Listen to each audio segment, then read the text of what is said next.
This is the Lawrence County SportsNet, powered by LCAT. Gold heading back to Lawrence County. Your home for the County of Champions. Can you say 3P? Union Scotties, WPIAL champions. The New Shannock Lancers are PIAA Class 2A state champions once again. Swing and a miss. The Union Scotties. It's double gold for the County of Champions. Wilmington, your District 10 1A champ. Makes the catch. That will do it. Mohawk, back to back. Go celebrate. The top local athletes and the top sports moments all featured here, live or archived at lcsportsnet.com. There he is. Left corner for three. He's the now all-time leading scorer. Palmer McKay makes the catch. Somehow the adjustment, and he is going to take it to the house. Monitis works through Rinson. Has a chance. Score! Off the tip of the glove of the first baseman, Benedict. Actually recovered. And did they get her? They did! He has wide open. Dave McKnight gets the touchdown. Featuring over 100 broadcasts of county events in over a dozen sports. Your voice for Lawrence County sports. The gold ball headed home to Newcastle. This is the Lawrence County SportsNet. And a pleasant good evening from Butler's historic Pullman Park. Tonight we have a showdown and a rivalry to boot as Ellwood City, the number 3 seed in the AAA WPIAL baseball bracket, takes on their longtime rival, the Riverside Panthers, the defending state champs in Class 3A. Eric Thomas and Tyler Aaron here with you tonight, and this should be a good game here. There's some cloud cover in the area. Shouldn't be any weather whatsoever. The stadium's starting to fill in. It's very packed on the Ellwood side as expected. Riverside fans still filing in here. What an atmosphere we're going to have for this game here tonight. The winner goes to the WPIAL championship game next week. We believe it's going to be Wednesday at a time to be determined, and they'll take on the winner of either Avonworth or South Park. That game, first pitch was at 4 o'clock today. We'll have an update for you on that game coming up in a little bit. Tyler, in this game, I mean, it really kind of writes itself here. These two teams split the regular season series. This is the 95th time all-time that they will have met, going back to 1961. Riverside currently leads the series 53-41. In the last 20 meetings, Riverside is 18-2 against this Ellwood City team. All that doesn't matter because this is the biggest one since they've played for a WPIAL title all the way back in 2012. Yeah, you look at Riverside's path to get here, a 3-2 walk-off victory in 9 innings against Shadyside Academy, thanks to Brock James coming in clutch, hitting that game-winning RBI double, and then the quarterfinal shutout just earlier this week, the 3-0 win over the number 15-seeded South Allegheny. So it's an interesting path here for Riverside to get here, and we've seen in the past from Riverside, they're one who does not go away too easily. And on the other side for Ellwood City, you pick up the 3-0 win over Lake Union Valley, the 14th seed, and then the 2-0 win earlier, or excuse me, the 5-4 win earlier this week over Burrell. But, I mean, for Ellwood City, this is your 3rd straight playoff game here at Pullman Park. You might as well should just move over to Butler now at this point with your entire playoff run coming right out of Butler, Pennsylvania.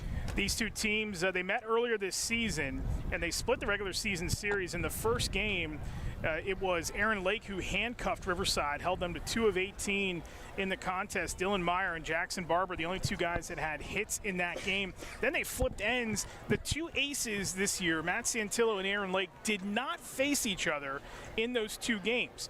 It was one or the other, and they each got a win on the other's home turf as Santillo returned the favor, striking out 7 and allowing 2 hits the very next day. They won't face each other here today. They both pitched in the quarterfinals earlier this week, so your pitching matchup tonight still a very good one and very worthy. They're basically 1A guys that are pitching for their teams in Jackson Barber for Riverside, who carries a 3-1 record, a 2.66 ERA, and he'll be opposite of Nate Kennedy tonight, who is 5-2 on the season with a 2.12 ERA. Both very good, both holding opponents to 216 for Kennedy and 188 respectively for Jackson Barber. This Riverside lineup, though, they've been very good all season long. The problem is in the WPIAL playoffs, they actually have not hit the ball well at all. And they've been kind of living by the skin of their uniforms here in the playoffs. They're 11 for 54 in the 2 playoff games. They've just figured out a way to win games, and part of it is the pitching. Santilla was fantastic in both games. Barber got the winning relief in the first round. But they've had to just kind of come through with timely hitting, and it isn't just mash the ball. And if you're Ellwood City on the other end, they woke up late the other night. But between the 2 teams, they've been the ones that have just hammered opponents all season long. What's got to give here tonight? What happens tonight in this good pitching matchup, good offenses? Do we see, a tight 3-2 ball game? Do we see a 10-9 ball game? What happens here tonight? I really think it's going to be another pitcher's duel here today because, these are 2 1A type guys for both of these teams. And when you balance that out together, it's just who's going to get the upper hand. And when you look at both of the offensive numbers on both sides, it's really hard to tell. For Riverside, they've got a team average of 323. For Ellwood City, it's 309. The offensive categories for both of these teams is very similar across all separate and all the section play. So it's just going to be interesting how this one pans out. I think whoever can get the first run in this game is going to definitely have that upper hand throughout the entire ballgame. Now, both teams are safe as far as the PIAA tournament goes, just a matter of seeding and where they position themselves. The loser of this game will still play another game in the district tournament. They will play at Ross Park down in Washington and Jefferson either Tuesday or Wednesday in the 3rd place game to determine who the 3 and 4 seed are. Of course, the championship game is next Wednesday at a time to be determined at EQT Park in Washington.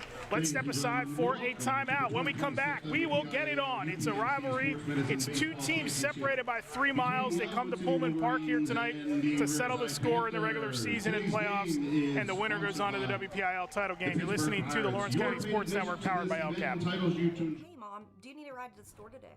Oh, no thanks, hon. I got it covered. Mike's taking me. Okay, well, you have a doctor's appointment tomorrow, right? I can take you to that. No, I got it covered too. Mike's taking me. Mike? Yes, Mike's my Axe driver. Picks me up right at my door and even helps carry my groceries. It's so convenient to schedule and ride with Axe. Wish I would have called him sooner. Okay, Mom. Sounds like you got it covered. I have an apple pie ready to eat. How about you help me with that?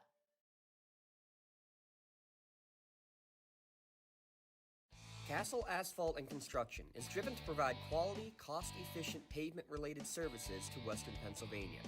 Every paving or construction service at Castle Asphalt begins with a thorough site inspection of the area to allow their team of professionals to become familiar with the unique conditions of your home or business. Once the site inspection is complete, Castle Asphalt provides you with a detailed plan of the design, cost, materials, and time of completion, so you know exactly what to expect during your construction. Visit castleasphalt.com to request a quote for your next project and make your dream design come to fruition. Your hip, your knee, your shoulder, whatever has been holding you back, UPMC Orthopedic Care is where you'll find experts to help you get back to a better quality of life. UPMC is pioneering minimally invasive surgeries, and we offer personalized treatment plans and same-day surgery to get you home and moving sooner. It's your ankle, your elbow, your hand, and it's your move. Visit upmc.com/ortho to learn how UPMC can help.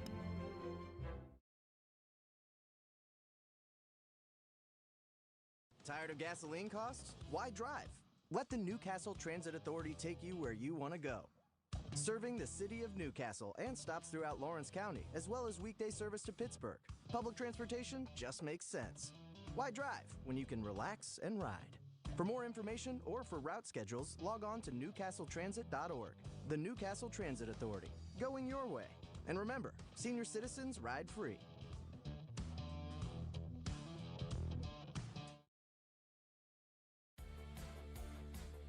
Attorneys Parada, Jones, and McCree are dedicated to giving their clients the best chance at a positive result. From personal injury, criminal and corporate law, real estate, municipal law, to wills and estates, their team will work with you through every step of the legal process. With Parada, Jones, and McCree, excellence is our guarantee.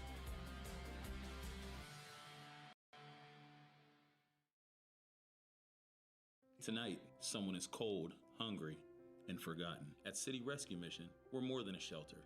We're a bright beacon of light in our community, serving those in need to make our community stronger and healthier. We offer real help and real hope. and that hope is Jesus. We serve him by serving others in love, grace, mercy, and compassion. But we can't do it without you. Be the reason someone's story is rewritten in Christ. Give today at cityrescuemission.org. When it comes to protecting those you love, the businesses you've built, or the things you've earned, you need someone you can trust. Who better to protect your interests than a local insurance agent? Pontius Insurance is a team of local agents helping local residents in Lawrence County and surrounding areas, specializing in auto, home, business, and life insurance. Come see Dan Pontius, Jessica Dix, and Tracy Giddings, and the rest of the team at Pontius Insurance, and receive the personalized service you deserve. Does your blueprint not match the vision of your building project? Not with Creative Edge Architecture. From concept to creation, Jeff Measel will help tackle the complex problems, creating design solutions and construction experience. Creative Edge gives you the edge design and construction meet.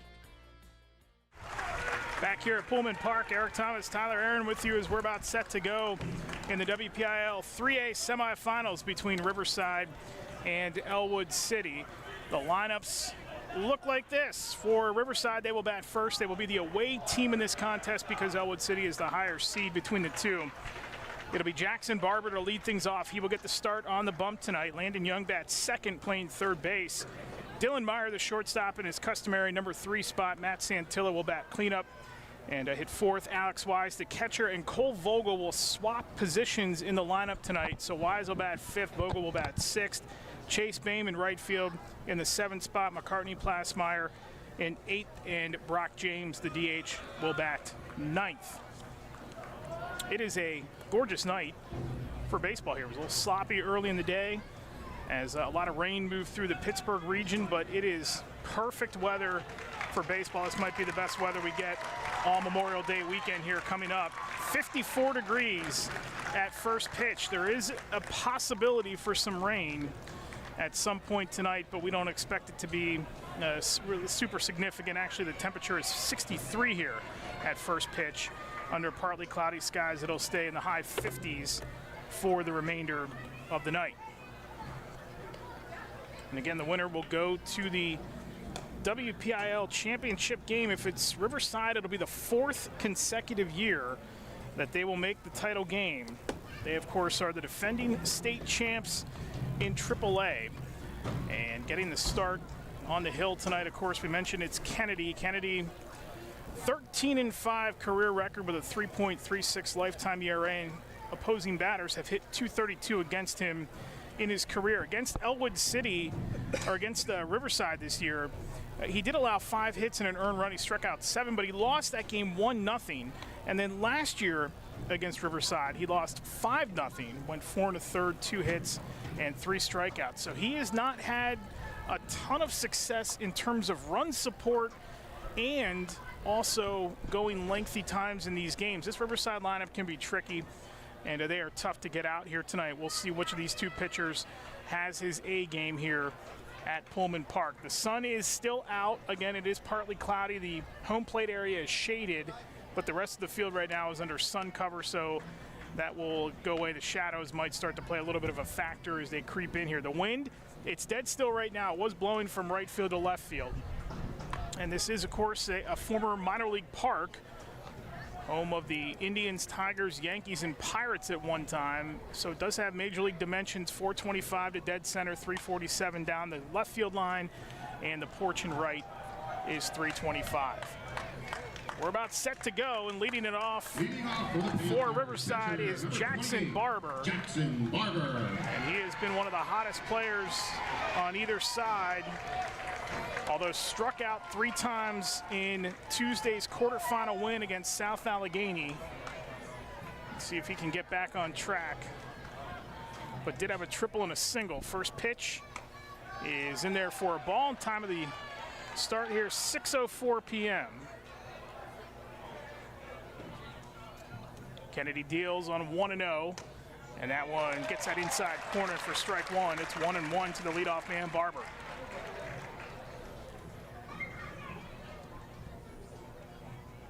Kennedy set and fires. Barber gives that one a ride, right field side, drifting into foul territory. It's tough to see from our angle here. And it is caught in foul territory by Anthony Barbaro, so there is one away. We cannot see the line down the right field line here. We're blocked out where we are seated. Now adding third baseman, number 21, Logan Young. Yeah, at that point, you just kind of wait for the reaction of the fans or an umpire call, but we're at such an awkward angle. Hard to even see the umpire from here. Logan Young will bat second, hitting .339 this season. Grounder up the middle, playable at short for Aaron Lake. Throw to first in time, and there's 2 away. Defensively for Ellwood City, Kennedy is on the bump. You've got Kelly at first base, Cameron Mills at third. Lake, who cannot pitch today, is at short. Gino Biondi is playing second. And you've got Jackson Keller behind the plate. Left to right in the outfield, it's Jake Biscup, Michael Cuevas, and Anthony Barbaro.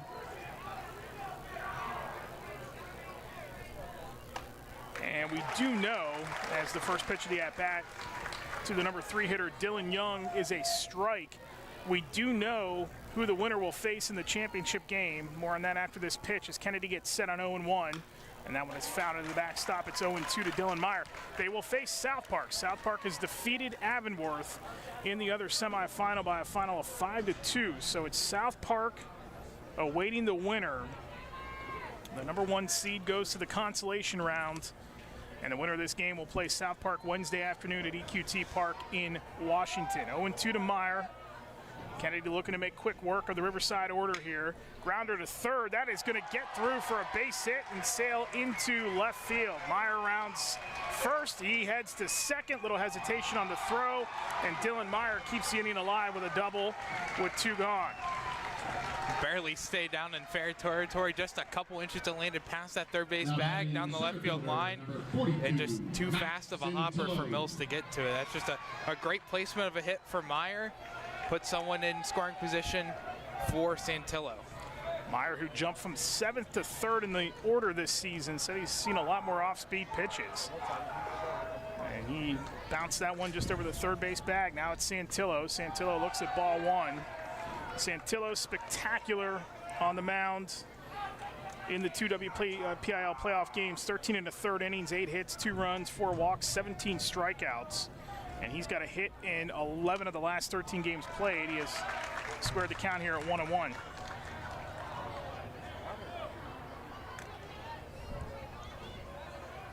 It is packed on the Ellwood City side. I mean, it is a split down the middle, 50-50 blue and green here at Pullman.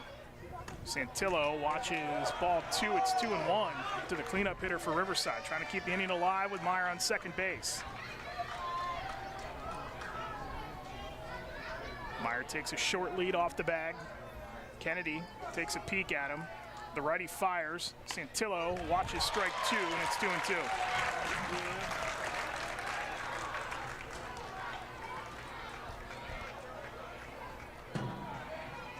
Again, Meyer a short lead off of second. Santillo rests that bat on his shoulder. Now he brings it up, wiggles it a little bit. Kennedy fires. Santillo thought about offering it that, but it's too high. And it's 3-2 now to Santillo. Wind has shifted directions now. It is going from left to right. Kennedy fires. Santillo lofts that one towards left. Going out is Lake, and he runs underneath of it to make a backhanded catch to end the inning. What a gem by Aaron Lake, the Pitt recruit. No runs, 1 hit, no errors, and 1 left for Riverside. Ellwood City coming to bat in the bottom of the first. You're listening to the WPIAL 3A semifinals on the Lawrence County Sports Network, powered by LCAP. Made that play right. At Penn West University, we're making college make sense again for people who maybe thought college wasn't the answer. We're making college practical with programs tied to in-demand jobs that prepare you for success right away. We're making college accessible by breaking down barriers and offering more choices. We're making college approachable with faculty who understand where you're coming from and help you get where you're going. At Penn West, we're making college valuable again for people just like you. Learn more at pennwest.edu. If your basement walls are peeling, that is not appealing. So this is water damage, Manny? That's water damage. How many people right now have compromised in their basement brought on by water? Oh, the majority. I mean, water is the enemy of a home. Right. But it's better to have it assessed to give you that ease of mind. Sure. Inspections are free. Might as well just give us a call to help. Baker's Waterproofing is now Groundworks. Schedule a free inspection. Back here at Pullman Park, Eric Thomas, Tyler Aaron with you as we go to the bottom of the first inning. No score in this semifinal matchup between Riverside and Ellwood City. Let's take a look at the Ellwood lineup here tonight for the Wolverines. Leading off will be Gino Biondi, the second baseman, followed by Jordan Keller, the catcher, batting in the 2 holes. Aaron Lake hitting third. Cameron Mills will bat cleanup in the 4 spot. Jake Biskup, who's had himself quite the postseason, he is up in the order tonight to 5th. So they have stacked their lineup. He has been their best hitter in the postseason. More on that in a second. Nate Kennedy, the pitcher, will bat for himself 5th. Michael Cuevas, the center fielder, will bat in the 7th spot. The 8th spot is Jordan Bokar, the designated hitter tonight, and Matt Kelly at first base will bat 9th. Defensive alignment for Riverside as Jackson Barber takes his warm-up tosses out there. It is Barber on the bump. You've got Young at third, Plasmeyer at first, Meyer at short, Vogel at second. Alex Wise is behind the plate, Brock James in left, Matt Santillo is in center, and Chase Bame patrols right field. Leading off for Ellwood City, second baseman, number 2, Gino Biondi. Gino Biondi leads it off. He had the only 2 hits allowed by Santillo in the second game this year. 2-hitter thrown by the ace, who, like Aaron Lake, cannot pitch here tonight. He maxed out on Monday in the quarters, but he would be available for the finals if Riverside gets there. That first pitch is high for ball 1.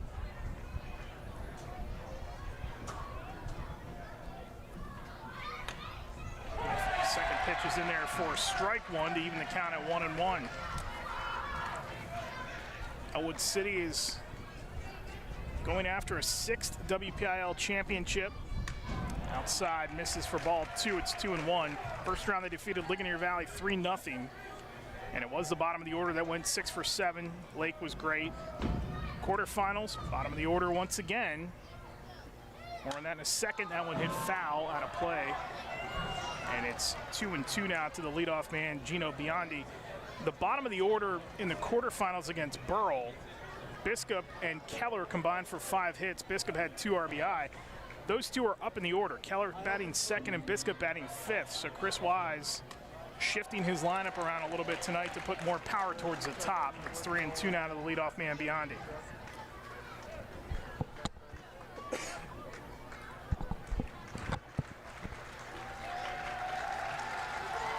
Here's the 3-2 pitch, fouled into the net to stay 3-2.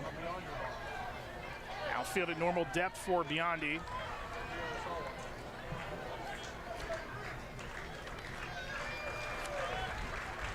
Biondi, just a sophomore, has played now 40 career games. That one is high. And Gino Biondi, the patient Gino Biondi, will draw a walk to lead things off. That's just what you want. You want to be patient at the plate. It's the 9th walk he's had this season. And it's a great opportunity for Keller. And here is where that lineup being flipped around comes into play. Keller headed to Fairmont State. Senior catcher has been a mainstay in this Ellwood City lineup as the cloud cover moves in. First pitch by Barber is high for ball 1.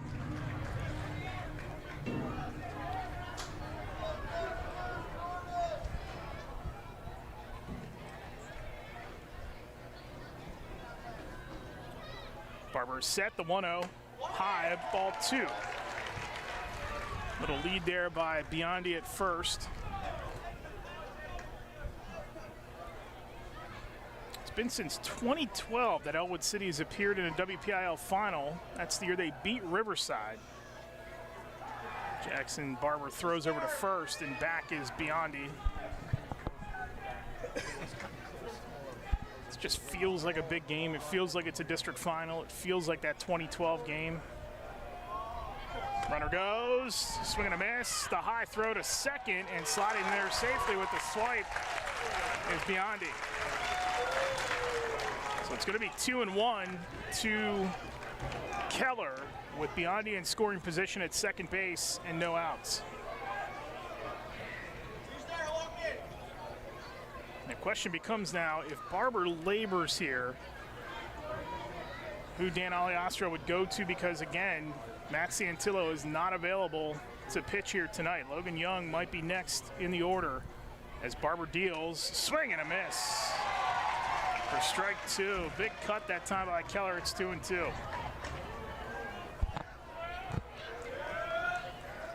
Biondi takes a sizable lead off second base. Takes another step closer to third. Barber looks back. Little cat and mouse going on with Biondi at second. Barber fires. That one is hit in the air, foul towards right field territory. It's going to stay 2-2 now to Keller.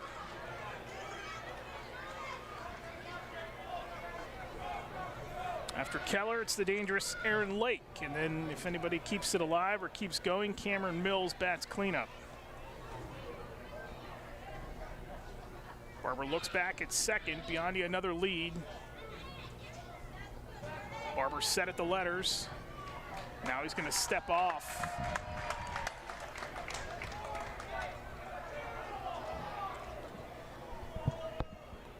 Looks back at Meyer, the team captain, who's calling out the signals defensively.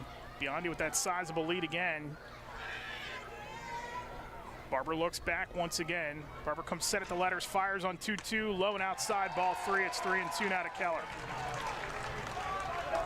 Love to see how patient Ellwood City really has been at the plate. Worked full count pitches or plate appearances, last two at bats. Pitch count's going up. That was pitch number 13 for Barber. Yeah, that is a dangerous. The higher it gets, the earlier in the game, the worse, as Barber fakes the throw back to second and Biondi gets back there. And you're right, the patience at the plate so far for Ellwood City, good sign. And that's got to be part of the keys here, is to work the pitch count and get it high on Barber, because their depth without Santillo is questioned here tonight. As Barber fires, it'll reach out, foul ball, hit the right field side. It'll stay 3-2 by Keller. And with the plate discipline too, it's making it a longer time too for Barber to really settle into this game, because it feels like his pitches are all over the place right now. He really hasn't found his game yet. Ellwood City's trying to prohibit that. Barber set at the letters, lead by Biondi. 3-2 pitch is outside for ball four. And the first two men have reached via walk, and that'll bring up Aaron Lake with 2 on and no outs. Now batting shortstop, number 3. Lake with 8 home runs in his career. The pit commitment's hitting .370. He's a career .302 hitter. In the WPIAL playoffs so far, though, just 2 hits for Lake, but he is ready to explode as he stands in against Barber with 2 on and no outs. Getting the lead at second by Biondi. The pitch is high and over the head of Lake, and it's ball 1. Well, you wonder if you're Riverside, you might want to go talk to Barber right now and just calm him down a little bit.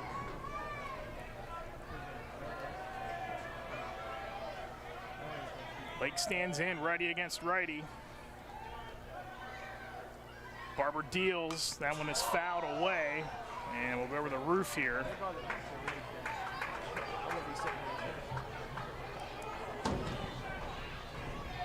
I can't wait to see what this young man does in the ACC. Or he's going to see one of his old rivals, Christian Lucarelli at Virginia. Pitched for Riverside the last 4 years. He's had a pretty good freshman campaign for the Cavaliers.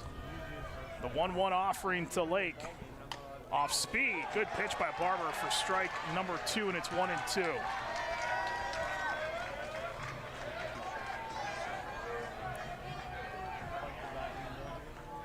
Outfield at normal depth. Again, the wind picks up a little bit left to right. Blowing out towards downtown Butler.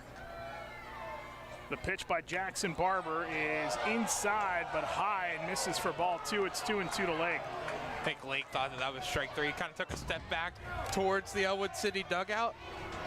A bit surprised by the call. Might be a blessing in disguise, though, for Ellwood City. Yeah, ABS might have overturned that one if we had it. 2 on, no outs. Lake at the plate, 2-2 count. Barber set at the letters.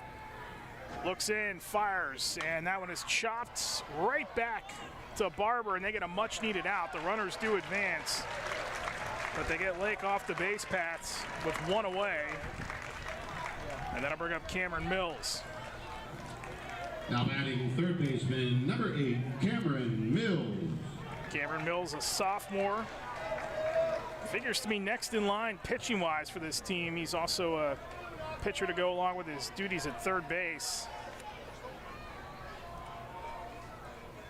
Mills this season, 261. Does have 12 RBI. The first run standing 90 feet away, and he offered at the first pitch for strike 1.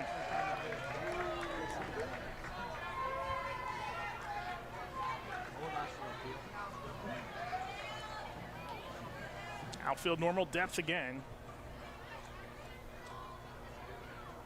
Barber deals, good pitch, off speed once again. Strike 2, it's 0-2, quickly to Mills.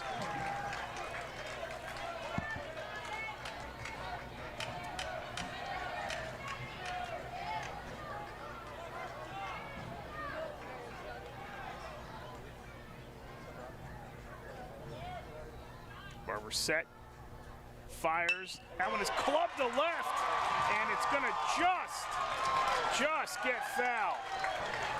I mean, that landed about a centimeter outside the line in left field. Otherwise, it's 2-0 Ellwood City. Yeah, I think everyone thought that the original call was fair because the whole Ellwood City section went crazy, hands all up in the air. Ellwood City was chugging along the base pads.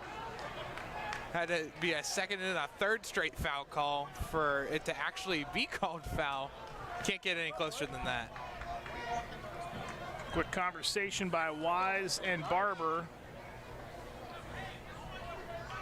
It's going to go back to an 0-2 count with 1 gone here in the bottom of the first inning. No score, but Ellwood City threatening here with the run 90 feet away.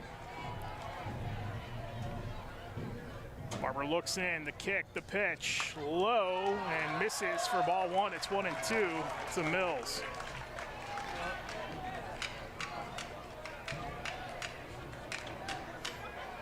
It's amazing how one at-bat changes everything. Barber looks much more confident after getting Lake for the first out. The pitch misses, ball 2, and just as I say that, the count's even at 2-2. But you kind of set, like, he just looks like he's kind of a little more at ease here this at-bat than he was after he got Lake. And all it takes sometimes is just get that first out. You get the first out, and then you kind of just have a groove going on. Barber fires 2-2 outside. And it's 3-2 now to Mills. Full count, 1 out, 2 on. First run of the game standing 90 feet away. Barber trying to pitch out of an early jam.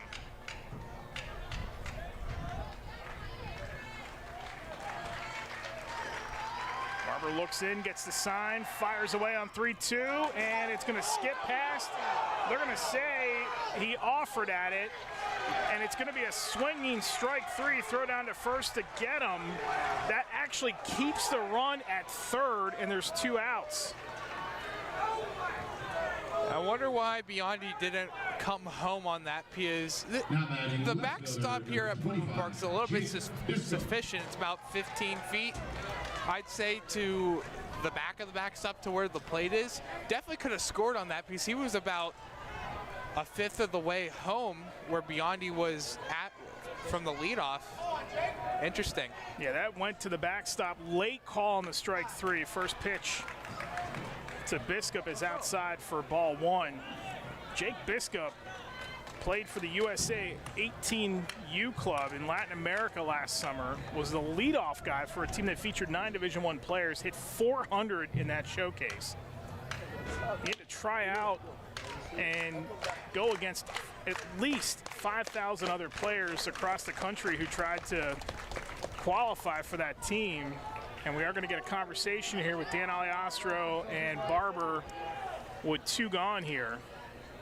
I think this is a good move again, just to calm your pitcher down. That's exactly what Barber's going to need here, is just to really settle himself down, because it's kind of been all over the place. And we saw in that last at-bat, too, with Mills.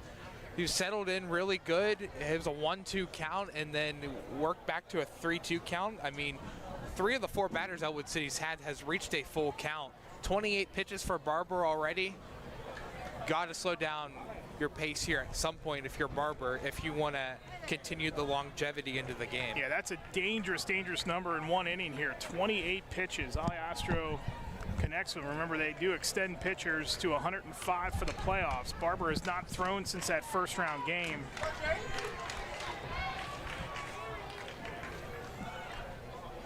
Looks in. It is 1-0 to Biskup. Swing and a miss. Strike 1.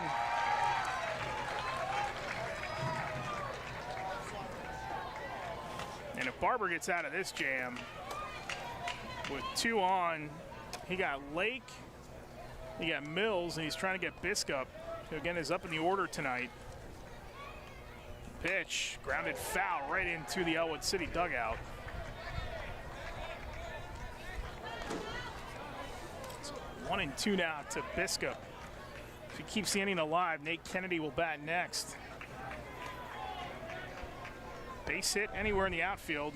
It's going to score 2 runs. Barber looks in. It's 1-2. The pitch. Low and outside. Ball 2. It's 2-2 now to Biskup.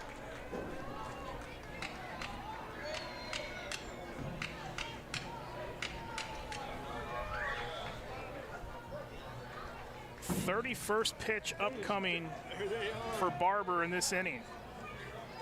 He fires. And that is there on the inside corner for strike 3 to freeze Biskup. And Jackson Barber gets out of the jam.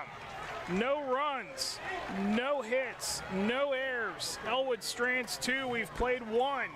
Scoreless in the AAA semifinals on the Lawrence County Sports Network. You can shop for pretty much anything online.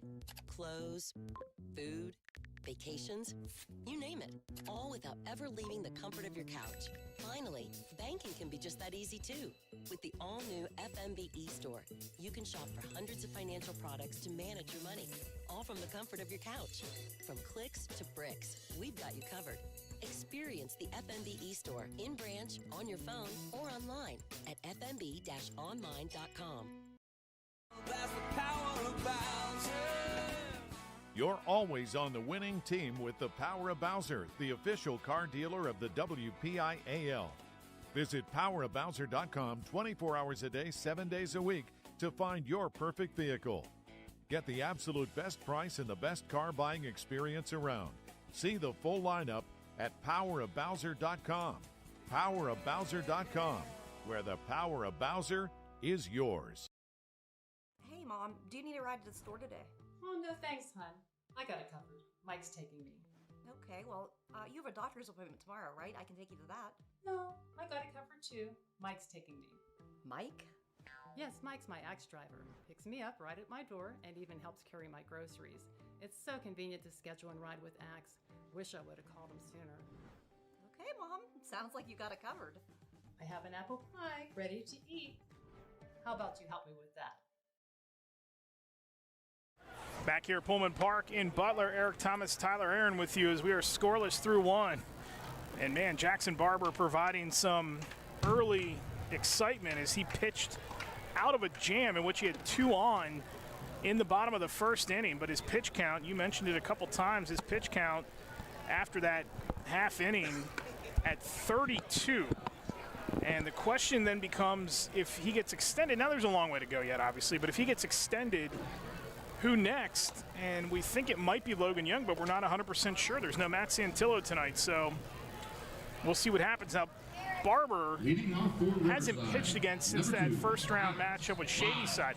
Nate Kennedy did throw in the quarters against Burrell, but because he started his at-bat on 23 pitches, his final at-bat on 23 pitches, he's got full availability here tonight, and that is a big key for Ellwood City. We start the top of the second, and it's Alex Wise, the catcher, to lead it off for Riverside. Kennedy deals, and that is low for ball one. So Riverside lineup that hits .323. Ellwood City team ERA is 1.62, and the opposing batting average is .185.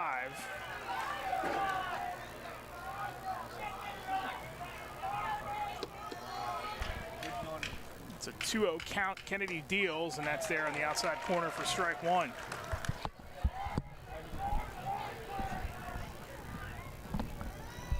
.21 strikeouts, 6 walks in 2 WPIAL playoff games for Riverside coming into this game. For Ellwood City, 13 teams this season have hit sub 200 against them, so they have done an awesome job against opposing bats, especially in the regular season. Kennedy on 2-2 now. 2 Wise, the leadoff man here in the top of the second. Low, and it skips in the pebbles for ball 3. It's 3-2.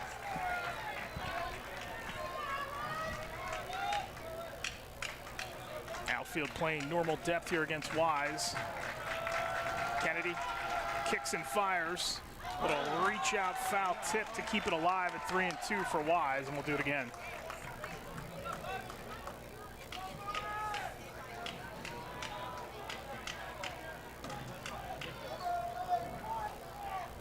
Good crowd here. Ellwood City a little bit more in the upper level where we are. Riverside is pretty deep on their end of the park here. Building's got a lot of juice in it. Sometimes the venue makes the game. Sometimes the venue makes it a little more special. Got to feel something if you're these guys getting a chance to play here. And what's the biggest game between the two rivals? Ground ball by Wise, right to short. And Lake is there to clean it up. Throw is high. Coming off the bag is Kelly, but he's able to get down and make the tag, and there's one away.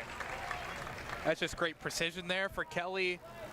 Even if the throw's offline, he comes off the bag, he's still in the vicinity, and just apply the tag there. No sense in putting your foot back down on the bag. With Wise being right there, just great play there by Kelly.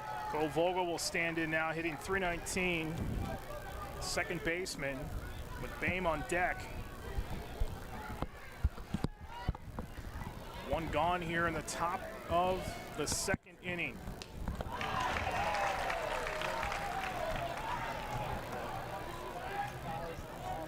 Nichols put a couple into left. He is a good pull hitter. Kennedy jumps ahead of him quickly, 2-0-2.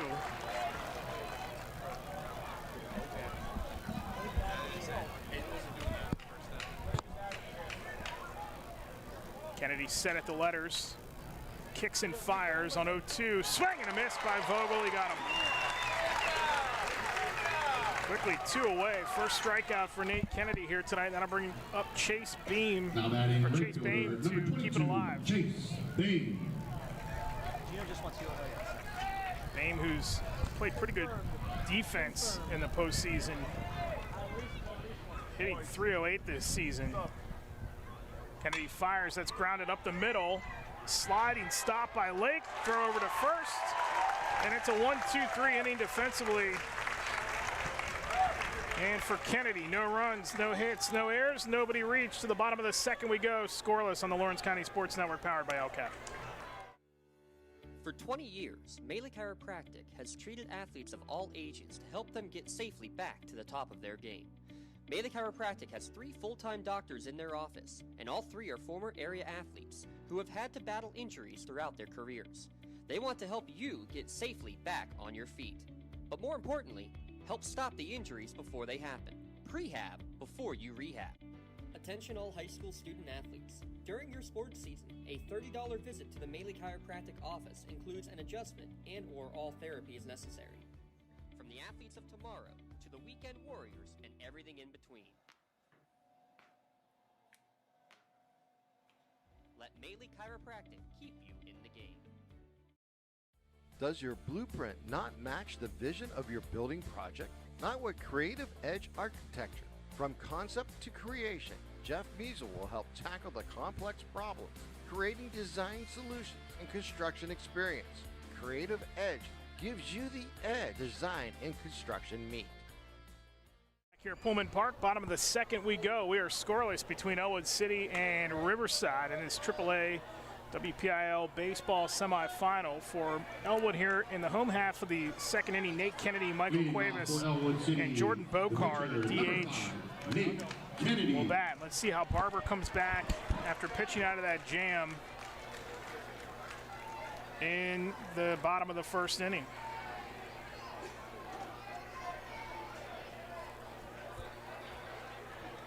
Remember, Barber took the loss in the first meeting between these. That was an 11-0 Ellwood City win. First pitch in there for a strike.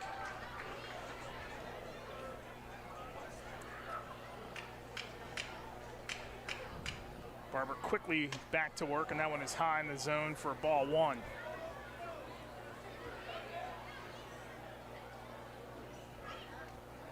Ellwood had its first two men reach on walks. Pitch in there for strike two. It's 1-2 now to the leadoff man, Kennedy. But no base hits in that inning. They stranded two and almost got the run home. Little half offer by Kennedy. They peel down to first, and it's 2-2. Michael Cuevas standing on deck for Ellwood City. Barber the pitch. That is there of the outside corner of the plate and freezes Kennedy for out number one. And that'll be strikeout number 3 for Jackson Barber. And up next is Cuevas. Center fielder number 1, Michael Cuevas. Cuevas, a junior, playing in his 59th game for the Wolverines. First pitch low for ball one.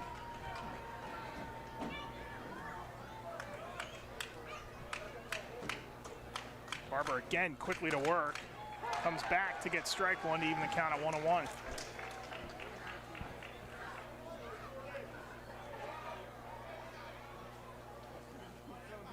Cuevas. There's that patience, but he looked at strike two. It's 1-2 now to Michael Cuevas.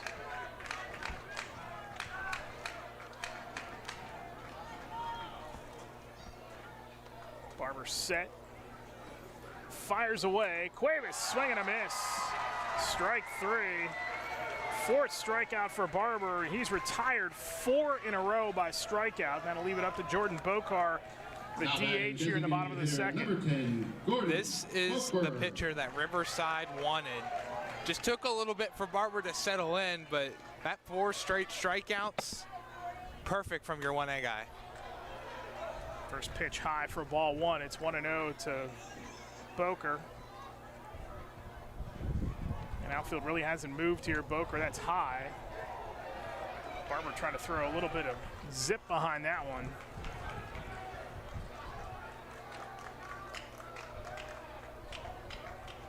A pitch upcoming. Barber deals. Outside corner misses for ball 3.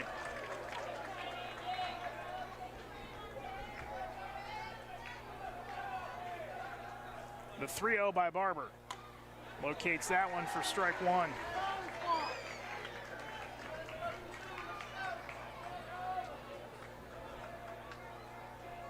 Quickly back to work. Barber, foul tip into the net, and it's 3-2 now to Bokar. Bokar keeps this going. Matt Kelly will bat 9th. 4th in the inning, 9th in the order.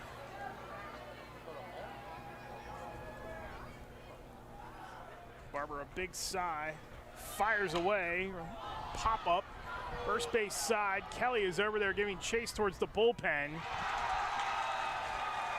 And he makes the catch in foul territory to retire the side. No runs, no hits, no errors, nobody left. To the third we go. We are scoreless between Riverside and Ellwood City on the Lawrence County Sports Network, powered by LCAP. Like in sports, it takes a great team to protect you, your family, and your business. MVP Insurance is that team. From home and auto to life and commercial insurance, you can count on us for coverage that adapts to your needs. We're committed to excellence for our clients' experience and in serving our community. It's a winning combination. MVP Insurance. Don't get left on the sidelines. Log on to mvpins.com or call today to get your free quote. Congratulations to our April LCAP Team of the Month. The Lawrence County SportsNet is proud to honor Laurel Girls Track and Field as the LCAP Team of the Month after winning their semifinal meet and reaching the WPIAL Championship. Congratulations to Coach Heather McKissick and the Lady Spartans Track and Field Team, our LCAP Team of the Month.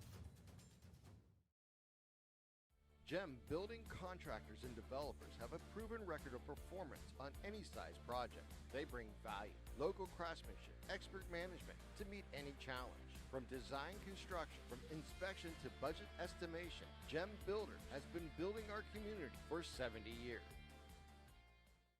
Back here at Pullman Park, Eric Thomas, Tyler Aaron with you as we go to the third inning. We're scoreless between Ellwood City and Riverside. Here to take you through the middle innings, Tyler Aaron. Thank you, Eric. 8-9-1 hitters due up to bat for Riverside. You got Plasmeyer, James, and Barber. An entertaining game here so far out of AAA semi-final matchup. First pitch from Kennedy. One's grounded and found down the third base side. 0-1 count to start. I really think the bottom of this order needs to do something for Riverside because they've kind of been in question the first two playoff games. This one line foul down the left field line. That had a lot to it. Just curved a little bit too much to the left. And a lot of outfield. You know, it's interesting, too, because last year, Dan Aliastro takes the bottom three and moves them into the top three of the order, and they all, we've talked about this numerous times, their averages all jumped, skyrocketed. And it's very similar this year.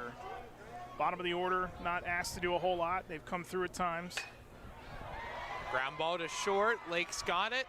Throw over in time for the first out. That is the fourth putout from Lake to Kelly. And he just gobbles everything up. Made that beautiful sliding stop towards second. Number 4, last inning. James. So that'll bring up Brock James. 194 batting average. Only the one base runner so far out of the top 9. Back in the first inning when Dylan Mayer hit a double. Only hit that we've seen so far. Here's the 1-0 pitch. This one popped up left center field. Cuevas moves over for it and will make the catch for the second out of the inning. Yeah, wind not really dragging that much either. Again, it's blowing left to right. Cuevas had to move over ever so slightly to get underneath that one. Now batting pitcher, number 28, Jackson Barber. So to the top of the order, Riverside goes. Jackson Barber, 0 for 1. Flew out to right field, out in foul territory in his first at-bat. This one lined through the hole between third and second into left field. 2-out knock for Jackson Barber. Second hit for Riverside. And both 2-out hits too. Myers' double was a 2-out hit, and they couldn't do anything with Santillo, but now it's the heart of the order, so gets interesting for Kennedy, who hasn't had much adversity in the shortness of this game so far, but now he faces the teeth here. Even though there's 2 outs, he's got the top best 4 hitters. This one line out towards right center field, and that one's going to get down. This one's going to bounce back the other way, a bad hop. Here comes Barber, he's rounding third. He will come home and score, standing Riverside up in front, 1-0. Well, Tyler, when that ball's hit out to center, Cuevas has to make a move over to right towards right center. And we talked before we came on the air tonight about the field and how it's turf infield and grass outfield. That ball hit, Cuevas kind of overran it, and it took like a hop away from him and backwards. So he had to actually retrieve to get it. And you can't give Barber any type of room to run. He's that good. he's just too fast to get from first to home, especially when you misplay the ball out there. They walk Dylan Meyer, intentionally walk him. I think that's the right call. And Meyer hit a double back in the first inning, so that puts runners on first and second for Santillo. And I've seen a ton of different baseball games here at Pullman Park over the course of my life. And the bad hops has just always been consistent out in the outfield. Now, I've been out in that outfield before when I used to work here, and the amount of gopher holes that are out in that outfield, so you tend to see a ton of bad bounces, and that one just gets past Ellwood City. Counts 2-0 to Santillo. Fastball comes in for a strike, 2-1. Cuevas kind of made a late break on that too. And that wasn't much over towards right center, but it was enough that that little delay in him getting started to go after it kind of held him up, and then the funny hop cost him. 2-1 pitch, a high chopper to second. Biondi misplays it. Everyone's gonna be safe. In E4. And the bases are loaded for Alex Weiss. Now batting, number 2, Alex Weiss.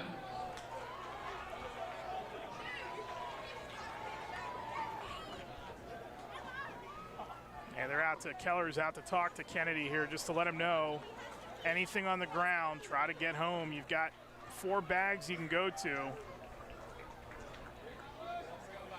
Bases are full of Panthers. You got Young on third, Meyer on second, Santillo on first.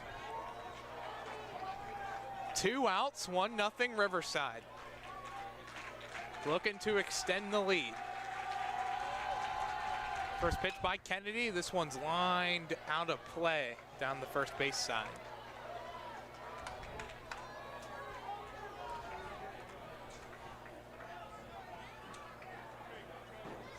Outfield playing normal depth here too. Maybe slightly in a little bit and left. This one line foul on the first base side, hits the netting. 0-2. Infield playing about the same too. Nothing too out of the ordinary. With 2 outs, it's just any base.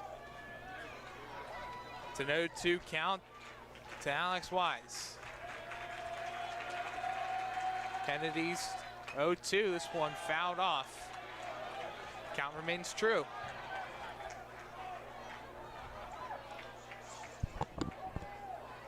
$16 RBIs for Weiss. Looking to extend that Riverside lead. Weiss calls time.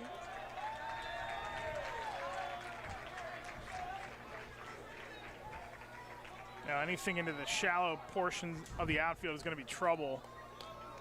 If he can yank this. One just rises inside, 1-2. It's a close pitch. Thinking if he can pull this, he hit his first at bat, he grounded that to short. If he can pull that over top of third somewhere, this is going to maybe plate 3.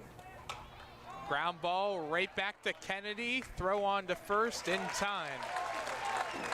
1-3 ground out, Trans 3 Riverside Panthers. But they score 1 run off of 2 hits. Lead at 1-0. You're listening on the Lawrence County Sports Network, powered by LCAP. Works in Progress Painting wishes a successful and satisfying season to all the Lawrence County sports teams and athletes. Work hard and bring honor to your team, school, and family in how you play. Joe Wright and his family have been providing painting, window cleaning, and other property services for business and homeowners in the Lawrence County area for over 10 years. Their goal on every project is to provide a meaningful service that honors their customer, God, and their family, and to have fun while doing it. Works in Progress is now booking interior painting projects for both residential and commercial projects. Call Joe today at 724-714-4294 to discuss your next project. Nick's Auto Body, trust your body in our hands. From a scratch to a dent to a major repair, Nick's your man. Making your car look as good as new. Nobody does it better than Nick's Auto Body. Trust your body in our hands. Nick's Auto Body, trust your body in our hands. back here for the bottom of the third. Riverside in front 1-0 in the WPIAL Class 3A semifinal matchup between the number 3 seeded Ellwood City and number 7 seeded Riverside. The winner of this game will play Wednesday afternoon against the 5th seeded South Park. They defeated the top seeded Avonworth Antelopes by a score of 5-2 earlier today. But Riverside with that upper hand. See what Barber can do with the 1-run lead. He'll face Matt Kelly, Gino Biondi, and Jordan Keller here in the bottom of the third. Matt Kelly batting .303. Leading off for the Wolverines, first baseman, number 17. Get some offense production going early on here for Ellwood City.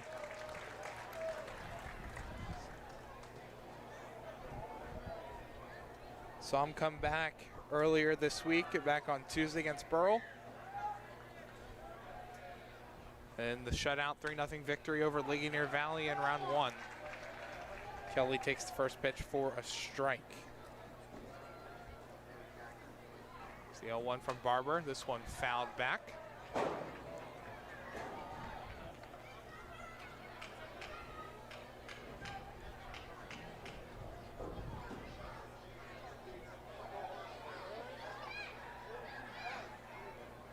Here's the 0-2.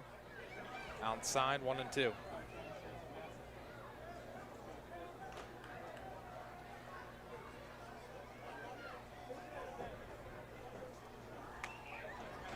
One-two pitch called, strike 3. That's the 5th strikeout for Jackson Barber. 5 of his last 6 batters that he's faced have been strikeouts.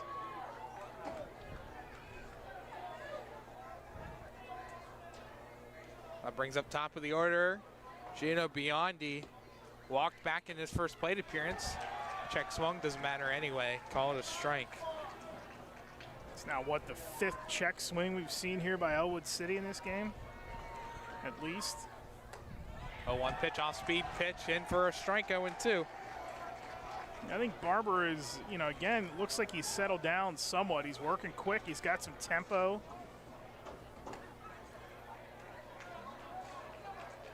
Count 1-2. Only seen 3 hits this entire game so far. All 3 have been courtesy of Riverside. Here's the 1-2. Off speed called, strike 3. Right on the outside corner. Back-to-back strikeouts. Strikeout number 6, 2 away. Number 27, Jordan Keller.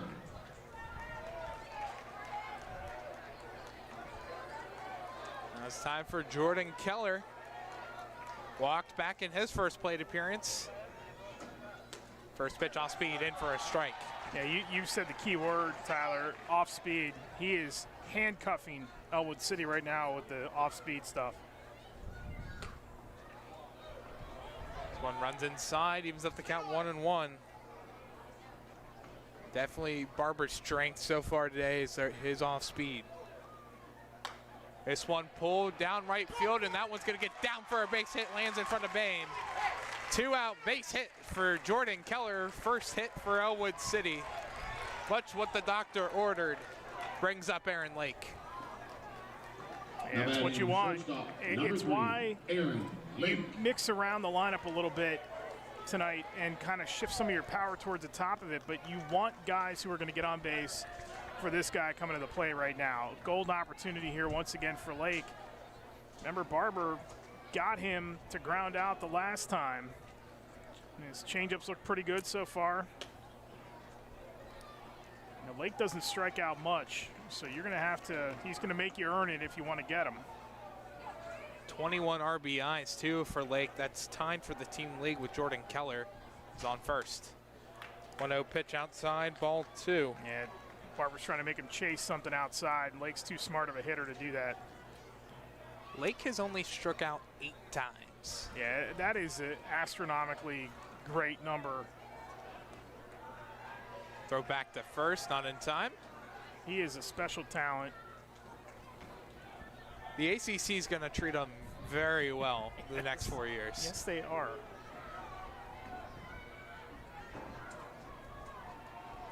Here's the 2-0. Keller breaks for second, and this one's fouled back. Yeah, way out ahead of that was Lake. And again, this changeup, this off-speed stuff is causing some problems right now for Ellwood. Lake is 0 for 1. Hit a comebacker back to the pitcher with the 1-3 ground out. Here's the 2-1 from Barber. Off speed, this one's popped up right field. Bames under it, and he will make the catch. Big out to get Aaron Lake out, and the inning is over. 1 hit and 1 left on base in the inning. Riverside still leads Ellwood City 1-0 after 3 complete innings. You're listening on the Lawrence County Sports Network, powered by LCAP. I love what I do because coming in every day is different. How can you not enjoy these kids coming up and hugging you and giving you these great smiles all throughout the day? Seeing the progress that our kids make every single day is one of the reasons I love coming to school. What should we do? We have fun. LCAP Early Learning Centers is hiring. Help empower young minds in Lawrence County and become a superhero today. Apply at lcap.org. Lawrence County SportsNet is proud to honor Neshannock's Kaylee Cubelis as the April Red Zone Female Athlete of the Month after setting the school records in the 200-meter and 400-meter dash at the MAC Championships. LC SportsNet is also proud to honor Neshannock's Anthony Aiken as the April Male Athlete of the Month. Anthony broke a 56-year-old school record in the 100-meter dash, is a part of the school record 4x100-meter relay team, and also second on the baseball team in RBIs, including a walk-off single against Shenango. Congratulations and best of luck to Neshannock's Anthony Aiken and Kaylee Cubelis, the April Red Zone Athletes of the Month. Back here, top of the 4th, Riverside up in front 1-0. It'll be Cole Vogel, Chase Bame, and McCartney Plasmeyer all due up to bat. The 6, 7, 8 hitters for Riverside. Last inning scored 1 run, 2 hits, an error, 3 left on base. Started off with Plasmeyer and James both getting out. So quick 2 outs, and then followed by a Barber single, a Young double, an RBI double. Dylan Meyer got intentionally walked. Santillo reaches on an error to load up the bases, and then Wise grounds out back to Kennedy to end the inning. So just a pair of hits is the difference here so far. And Class 3A semifinal matchup. Winner will take on South Park next week at EQT Park, home of the Washington Wild Things. Hey, how about South Park today? Lost both games during the regular season to Avonworth, and they come back today. You know, in some ways, does it matter? Again, no, but you know, everybody's in these 4 semifinalists during the state tournament. But you want that WPIAL title, and you want to beat the teams that are either your rival or that have stood in your way all season. And a chance to do that here for South Park today. They were successful. Counts 1-1 to Cole Vogel. Struck out swinging in 3 pitches. This one a ground ball to third. Mills has it on 2 hops. Throw across the diamond just in time for the first out of the 4th. Good play there at third by Mills. That looked like it was about to take a hop. And he was able to stay in front of it and keep the glove in a good position to knock it down and corral it and get the throw over to first in time. So Chase Bain comes up to bat, 0 for 1, grounded out to short. Back in the 2nd. First pitch of the at-bat. Called a strike right on the knees. Both teams wearing white uniforms and white pants. Yeah, both wearing their home uniforms today, but it is Ellwood, the home team. 0-1 swung on and missed, strike 2. Higher seed, always the home team in these games. Bain calls time. 0-2, 1 away. Nobody on the base paths for Riverside.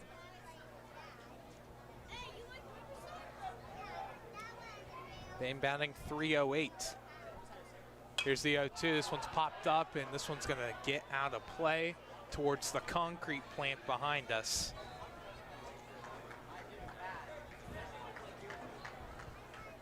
Sure sign you're in Western Pennsylvania. This gorgeous park, former minor league facility. What's around it? Concrete plant. 0-2 pitch, foul tipped, swung on and caught by Keller. So it's another strikeout for Kennedy. That's his second. 2 outs. First baseman, number 55, McCartney Glassmeyer. At Pullman Park, throughout its 92 years of history, just surrounded by a whole bunch of plants. The old Jeep plant is just right down the road from here. The industrial center, I guess, of Butler. Counts 0-1 to McCartney Plasmeyer. Swung on a very low pitch down in the turf, 0-2. And again, this is the part of the lineup here for Riverside that's going to have to do something. Brock James had the game-winning hit in round 1 against Shadyside, but these guys have got to string some base hits together and help the top of the lineup. 0-2 swung on and missed, and tagged by Keller. Back-to-back strikeouts, third strikeout for Kennedy, and 1, 2, 3 go down the Panthers. However, Riverside still leads at 1-0. We played 3.5 complete on the Lawrence County SportsNet, powered by LCAP. If you're looking for quality concrete services, contact the experienced professionals at Doran Concrete. Our company is family, locally owned and operated, and has been serving the community for over 30 years. Get residential or commercial concrete services for any size job. Our skilled professionals offer prompt and reliable services at an affordable price. We believe in the principles of honesty, integrity, and reliability. Get in touch with us for exceptional concrete services at prices that you can afford. At Medore Bonner Law, we're more than just attorneys. We're your community partners. With a combined experience that spans decades, attorneys Jason Medore, Michael Bonner, and Greg Rossitelli are your trusted advisors for all legal matters. From personal injury to estate planning, business law to family disputes, we are here to guide you through every step of the legal process. Our full-service, community-based approach ensures that you're not just a client, but a valued member of our family. Give us a call or visit us online at MedoreBonnerLaw.com for more information. Back here, bottom of the 4th inning, Riverside in front 1-0. Jackson Barber, after an early struggle where he threw 32 pitches in the first inning, really settled in really good here for Riverside. Yeah, he has pitched really well since that first inning, mixing that off-speed stuff up. And he goes right back to it on the first pitch of the at-bat.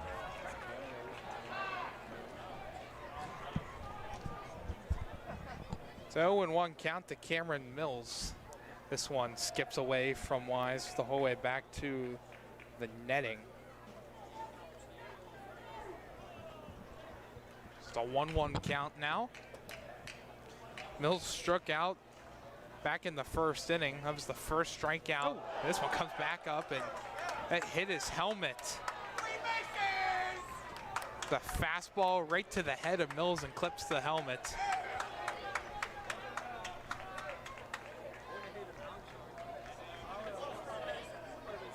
That's a scary pitch. Number 25, but Mills is all okay. Yeah, a couple times he's gone upstairs. We saw him with Lake, the first or second pitch of Lake's first at-bat. He was over top of his head. Thankfully for that protective helmet, it just kind of skimmed by the face of Mills there, and he's okay. Sort of gave Barber a look. I don't blame him. Nothing nefarious there, though. That's just a little command issue. Fortunately for Mills, it just skims the helmet. It doesn't directly hit it. So you hear a big doink echoed around the ballpark. First pitch to Biscup, low and away, 1-0. Yeah, put the bunt on there and then pulled it back. Ellwood, I think, trying to see if they can go a little small here, get runners in scoring position.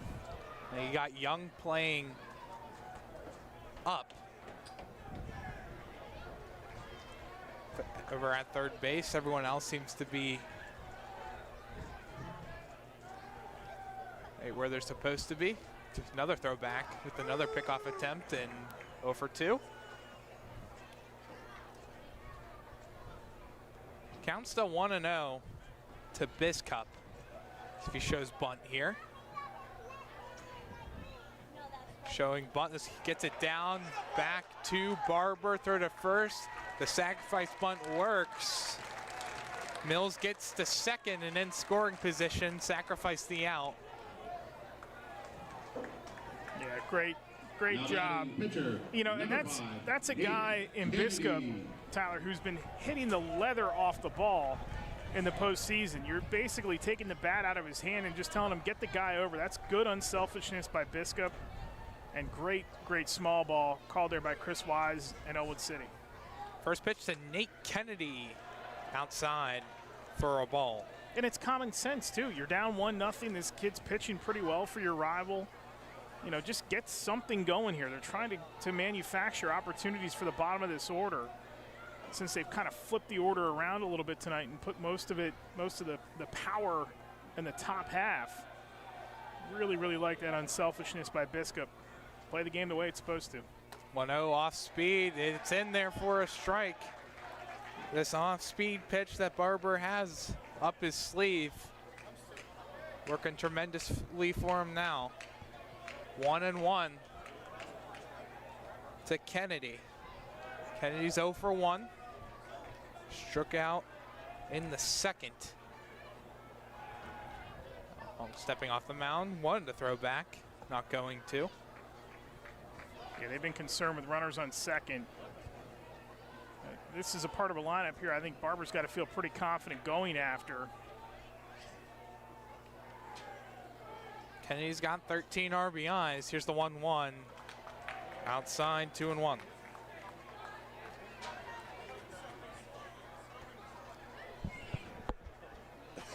We'll talk more about the bottom of the Riverside order the next time through, but Ellwood's bottom 4 in this game so far, 0 for 4, and that includes the guy at the plate right now, Kennedy. Here's the 2-1 from Barber, off speed. Just a bit up high, so it's 3-1. 3-1 the count, 1 out. Mills on second, 1-0 Riverside. Here's the 3-1, swung on and missed, strike 2. Kennedy had the green light to go for it. Just missed his mark. And Barber's been nickel and diming guys with off-speed stuff, and then he comes back with the heat. Kennedy had to be looking for it, and he got the pitch to hit, but Barber's stuff was just too good there. See if he goes back to off-speed or stick with the fastball. Here's the 3-2, fastball, outside, ball 4. Third walk on the day for Jackson Barber, 2-on for Michael Cuevas. Now batting center fielder, number 1, Michael Cuevas.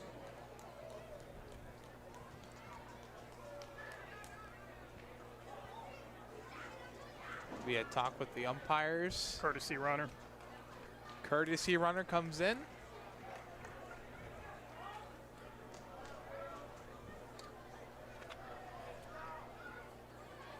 Dom, sure that's Dom Hugh. Yeah, Dom Hogue's going to come in and run. They don't ask him to do much, but he is one of their top courtesy runners. Excellent football player for this team. He's headed to Clarion to play football when he's done here. Speed on the base path. Base hit, could score 2. First pitch to Cuevas, showing bunt, pulling back, called a strike. We'll have to unback. I think you can risk that here, though, because even though you're at the bottom of the order, Bocor is a pretty good hitter. And you've got the speed on the path now, so you bunt the guys over, you sacrifice again, get them in scoring position. Even though there's 2 outs, you got a guy who could locate one maybe in shallow center or left. This one fouled on back. 0-2 now to Cuevas. Cuevas 0 for 1. Got Mills on second and Kennedy, or now Hogue on first. It was Kennedy that walked, and then the courtesy runner came on. Riverside in front 1-0.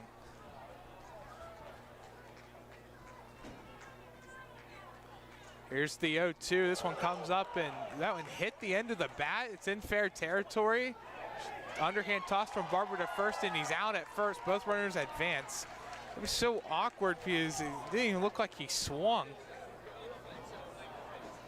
It's a new one, but nonetheless, both runners will advance one base. Mills to third, Hogue to second, and 2 outs.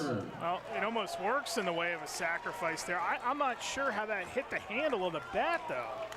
That was off the, almost looked like it was off the very bottom of the handle. I was just about to say, are my eyes deceiving me on what happened? There was no swing. This is interesting. He sort of like turned in to swing, but didn't really commit the whole way. And then it looked like it just knocked off the bottom part of the handle. It's the weirdest advancement of runners I've seen. I didn't think you'd even call that one a sacrifice bunt or anything like that. 0-1's the count to Jordan Boker, the designated hitter. It worked. And a base hit would have been better for Ellwood, but it worked. Here's the 0-1 by Barber. Fastball outside, evens up the count 1 apiece. Yeah, and still with that hitting the handle of the bat, a really close play at first. That's a bang-bang play. Yeah, Ellwood City thought he was safe. That was very tight. Here's the 1-1 off speed, swung on and missed by Boker. I mean, they are way out ahead of this off-speed stuff by Barber. He was great against Shady Side in relief. He wasn't throwing off-speed stuff like that, though. 1-2 count. Here comes pitch number 80. Fastball outside, 2-2.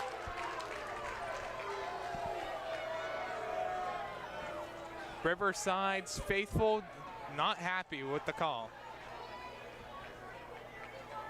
I'm not sure what that was outside of. ABS, where you at? Here's the 2-2. Line down for a base hit in right field. 1 run will score. Here comes Hogue. He will score. Ellwood City up in front 2-1. RBI single by Jordan Boker.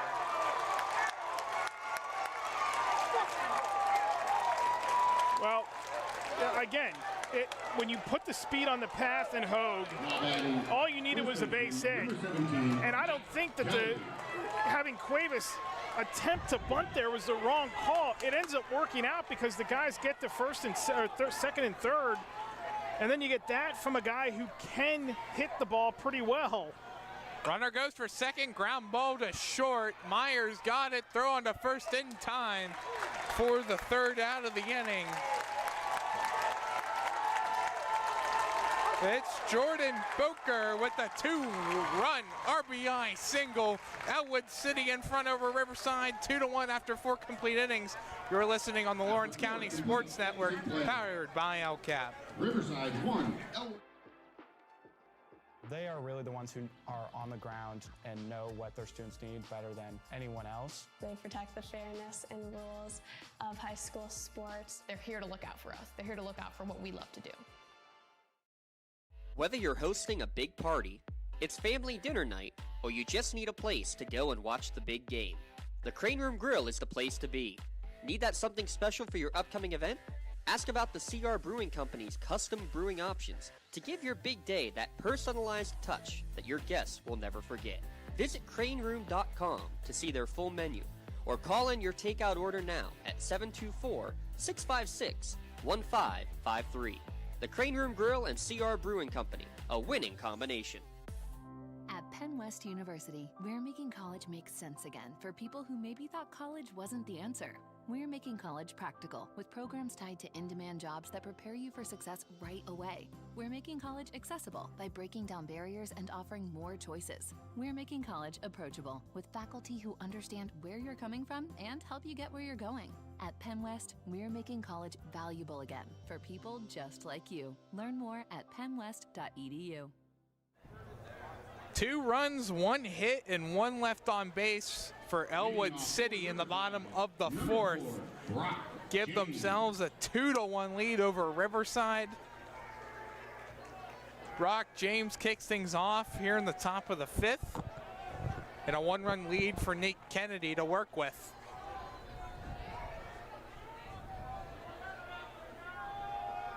Here's the first pitch to James. Fastball, that one gets through the hole into left field for a leadoff single. Brock James. Before that hit by James, the bottom of the order coming into today was 2 for 23. Now, James had the game-winning hit against Shadyside.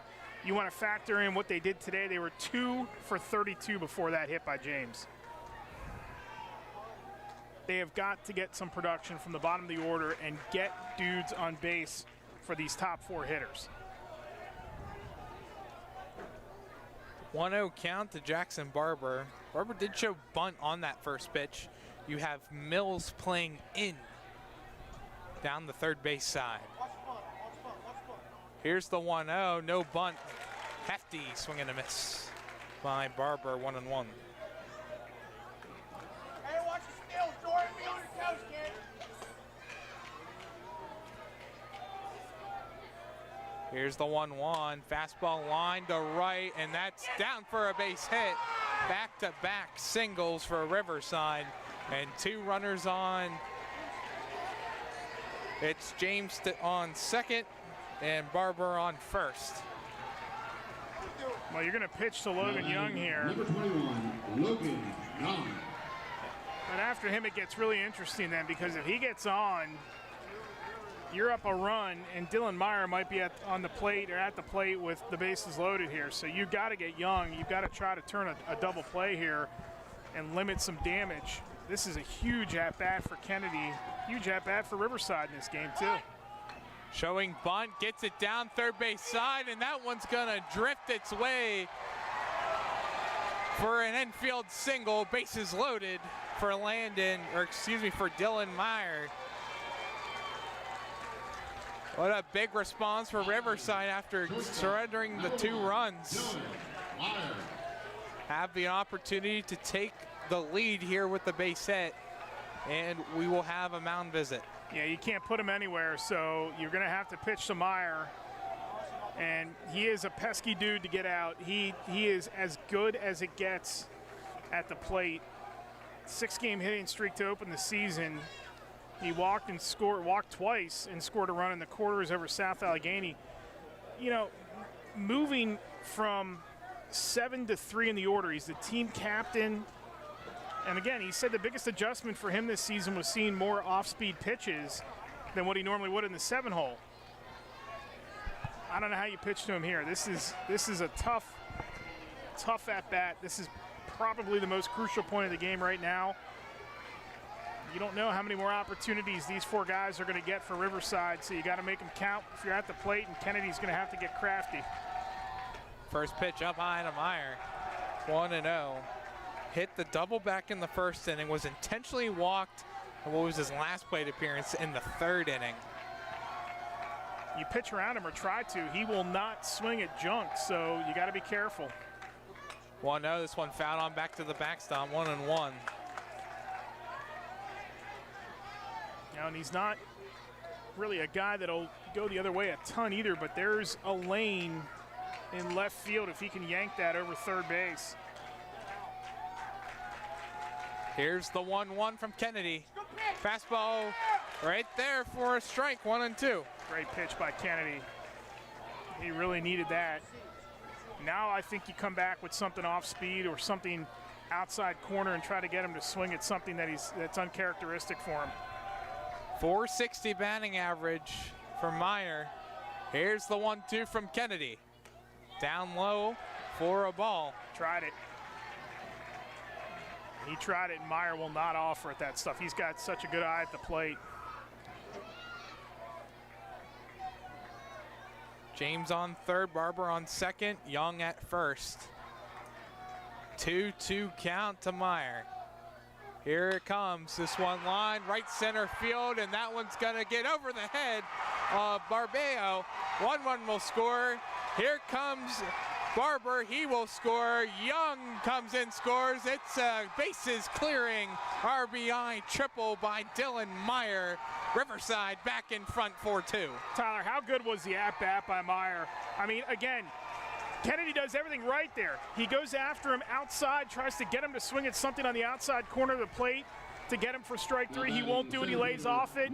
He puts one right over the plate. Meyer's too good of a hitter. He and Lake are the two best in this game right now at hitting, and he makes everybody pay. If you feed him something over the plate, he will make you pay 9 times out of 10. That was a brilliant at-bat by Dylan Meyer. Bases clearing triple, Riverside back in front. First pitch fouled out of play by Matt Santillo.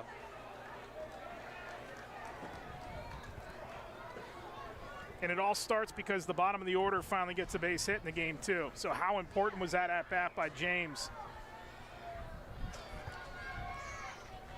A 1 pitch, ground ball to second, infield playing in, underhand toss in time for the first out.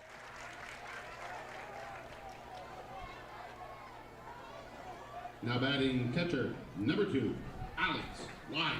Alex Wise comes up to bat. Myers on third and 1 away.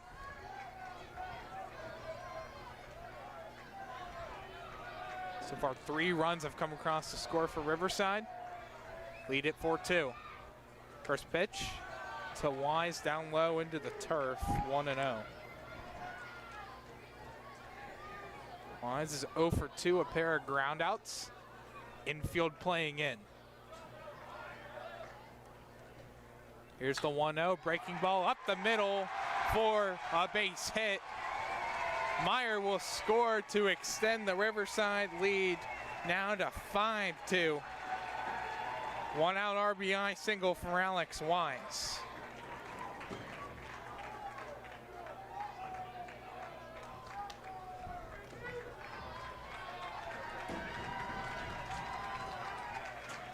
Cole Vogel will come up to bat looking to keep the parade going for Riverside. Something about the mentality of a team when they have a title to defend. There's a long way to go in this game, but there is just something about you having that championship in your back pocket and not wanting to relinquish it, especially when it's against your rival. It just does something to teams. I don't know, I can't explain it. Count now 1-1 to Vogel, 0 for 2.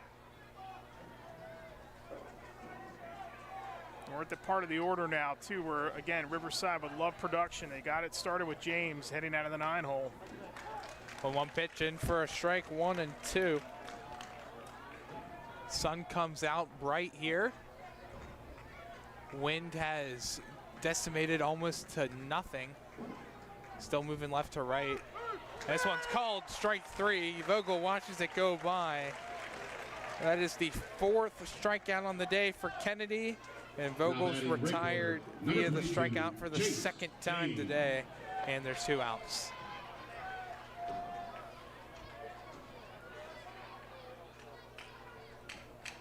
Chase Bame. Turn to YouTube. Your business can be part of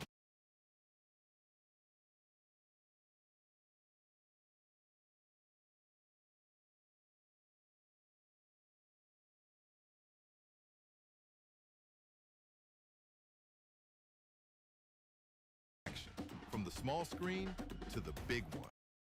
Older, whatever has been holding you back, UPMC Orthopedic Care is where you'll find experts to help you get back to a better quality of life. UPMC is pioneering minimally invasive surgeries, and we offer personalized treatment plans and same-day surgery to get you home and moving sooner. It's your ankle, your elbow, your hand, and it's your move. Visit upmc.com/ortho to learn how UPMC can help. It's top of the order, due up to bat for Ellwood City here in the bottom of the 5th. It's going to be an uphill battle for them after coming into the top of the inning with a 1-run lead, now trailing by 3. It's 5-2 Riverside with Biondi, Keller, and Lake due up to bat. And Barber, we said about the pitch count climbing for Kennedy. You know, we were concerned about Barber earlier in this game. He's at 82 right now, so it's getting late. And lucky for him, he got the run support the last inning because I'm not sure he's going to get through 7 tonight. First pitch called a strike to Biondi. This one skips in the turf before reaching the plate 1-on-1. And the winner plays South Park in the title tilt on Wednesday. Time to be determined. 1-1 pitch, low and away, 2-1. At least we think Wednesday. That's the schedule on the WPIAL website.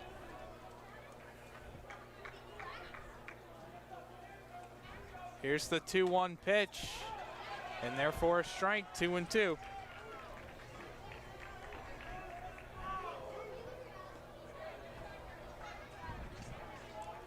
Biondi's 0 for 1 in 2 plate appearances. Finds this one on the ground to short, throwing the first in time. Meyer able to throw it across to Plasmeyer for the first out. Now batting number 27, Jordan Keller. Jordan Keller. 1 for 1 in 2 plate appearances. Looking to get the Ellwood City offense started here in the 5th. First pitch by Barber, high check swing. The appeal, and he did not go. Dan Aliastro is out of the dugout. He disagreed with that. Number one, it took forever to get the appeal. I don't think the first base ump saw the request for an appeal. There's been a couple of questionable calls on did they go or not. I think that one was pretty cut and dry, and I'm not sure they got it right. And it looked like he went at least 3/4 of the way. Off speed, that one goes in for a strike, so it's 1-1. As long as you are able to retire the batter. 1-1, a high ground ball foul. So it's 1-2 now. Just got to look to retire Keller. Got Aaron Lake on deck. Definitely don't want anyone on the base paths with him up to bat at the plate.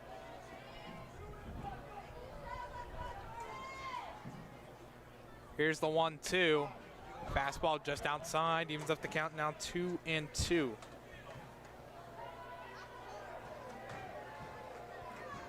Keller tied for the team lead in RBIs at 21. This one lined up the middle, just past the glove of Meyer. 1 out single for Keller brings up Aaron Lake up the bat. Now batting shortstop, number 3, Aaron Lake. Great effort there by Meyer. Just past the glove to reach center field.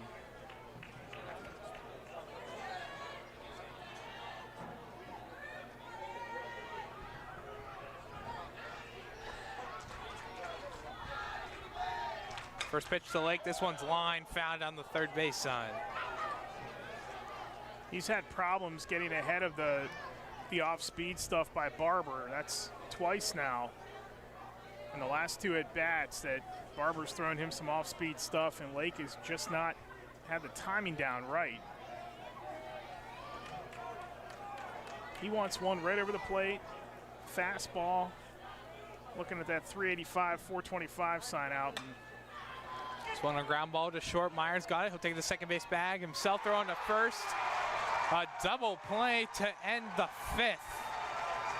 Only 1 hit in the inning by Ellwood City. A big way for Riverside to get out of it with Aaron Lake up to bat. Played 5 complete. Riverside in front 5-2 on the Lawrence County Sports Network. Brought to you by LCAP. Being the home team to playing at home. And at LGKG, we have been your home team for over 90 years. We're more than just a law firm. We're your friends, your neighbors, an advocate when life takes an unexpected turn. We're not just lawyers that practice law. We live in this community, just like you. When you need us most, we're at our best.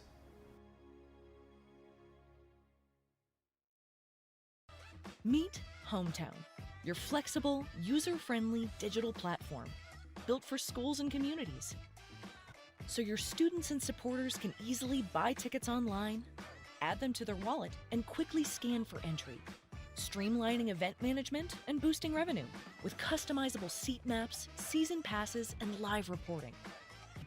Get started and make us part of your hometown today. To the top of the 6th inning from Pullman Park, a 5-2 lead for Riverside over Ellwood City. Uphill battle here for Ellwood City in the top of the 6th, and for the remainder of the game, Eric Thomas will be on play-by-play. Eric, take it away. Thank you, Tyler. As they look to try to find a comeback here, does Ellwood City. 2 more at-bats for the Wolverines. Not sure what we're talking about over on the Riverside dugout, but there's been a discussion with Dan Aliastro and some of his coaches here. Kennedy is back out for the inning here. He's going to go over the 80 pitch threshold in this inning. It's going to be Brock James to lead it off. Remember, James got the last inning, the 5th inning, started with a single. And then all hell broke loose for Riverside as 3-run triple by Dylan Meyer. And then a single, run-scoring single by Alex Wise. Leading off for Riverside, number 4. Got us to the 5-2 plateau here. Let's see if Riverside can add to it or if Ellwood City can come up with 3 quick outs and get back to the plate. It's been a thrilling game so far. It's got pretty much everything you want. There's been good pitching, great hitting, controversy in some calls. Off-speed fouled into the net for strike 1. Excellent crowd that's been vocal for their sides. Couldn't ask for anything better in a late May Thursday night. Pitch in there for strike 2. Kennedy jumps ahead 0-2.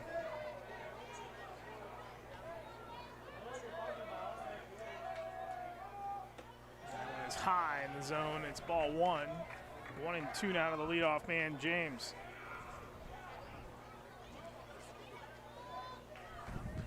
Shadows covering just about all of the infield except for a little sliver around the mound as that one's fouled over the roof here.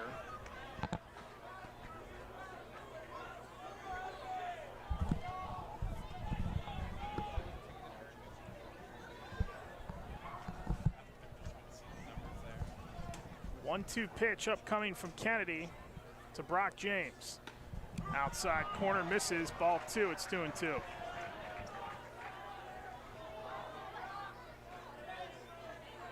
South Park has won the other semi, so again, the winner plays South Park in the WPIAL final next week. James swinging a miss.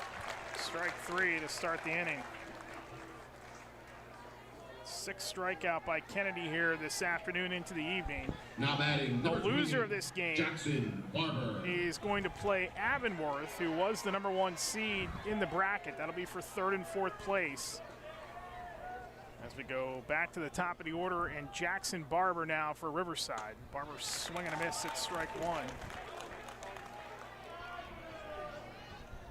I mean, either one of these teams against Avonworth, that's as good as it gets for a consolation game, too. Sharp shot into right center, and it's going to drop in for a long single, misplayed out there by Barbaro, and cruising into second is going to be Barber, who is 3 for 4 today with 2 singles and now a double. Yeah, you couldn't ask for a better game offensively for Jackson Barber, who really struggled in that 1st inning. He led off the ball game with a flow.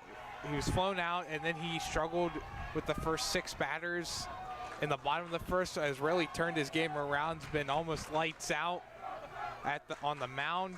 3 for 3 since then. Struck out 3 times on Monday against South Allegheny as Logan Young swing and miss for strike 1. Yeah, Jackson Barber was 0 for 3 in the quarters against South Allegheny. So for him to come back today with 3 base knocks, that is a great comeback. Little grounder to short. Lake is going to go to third. They're going to tag out Barber and allow Young to get to first. Smart play by Lake. That's why he's a Division I player. Goes to third, gets the lead runner, and there's 1 out. 2 outs, I beg your pardon. Yeah, it's just a great play by Lake and a big collision at third base with Mills and Barber that drawn some attention from both sides. But and just like how you said, it's a D1 athlete right there, and with the stakes that it is right now, you just want to get that lead runner out. So that leaves it up to Dylan Meyer, who's gonna little roll it back to Lake at short. Gets it over to second in time, and the inning is over.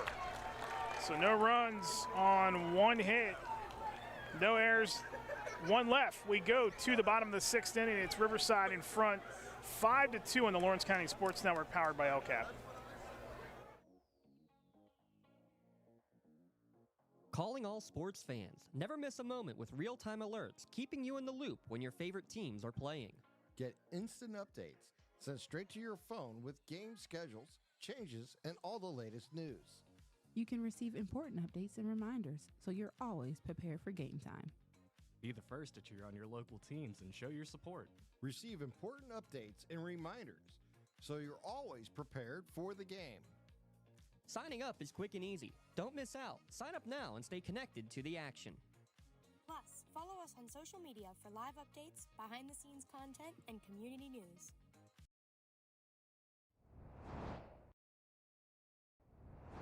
When the high school season heats up, make sure you have the best gear to support your school. Head to the Red Zone on Wilmington Road in the Shannock for all your county sporting apparel needs. From sporting goods to custom apparel to embroidery and more, the Red Zone has it all. Quality gear for all 8 schools in the County of Champions. Stop by and enter the Red Zone or visit them online at theredzonesports.com. Score big at the Red Zone. Third baseman, number 8, Cameron Mills. Cameron Mills to lead it off here for Ellwood City in the bottom of the 6th inning. Mills today struck out, was hit by a pitch, and scored a run. Jackson Barber continuing to work for Riverside. It is 5-2 here in the bottom of the 6th inning from Pullman Park in Butler. That one's going to slide by home plate and Wise. That was pitch number 96 for Barber. Back in the top of the 6th, it was Cole Vogel was warming up in the bullpen for Riverside. So there's the answer to our question as Barber locates that for strike 1. It's 2-1 out of leadoff man Mills. Biskup and then Kennedy to follow. We'll see how far Barber gets. This has to be a pretty quick at-bat here. And it's 3-1 now. Remember, 105, they give you the 5 extra pitches. You can start an at-bat if you're at 105, but you cannot extend beyond that. And that's in there for strike 2, and it's 3-2 now to Mills. All right, factor now when pitching at the mound is now you're kind of exposed to the sun. Didn't have to deal with that at all today. Now with the sun setting, going to become a factor.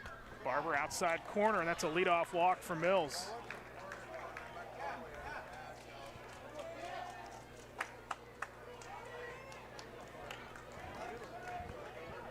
So that's going to bring up Biskup, and barring this being like a 1 pitch at bat, probably the last hitter that Barber will be able to face here tonight.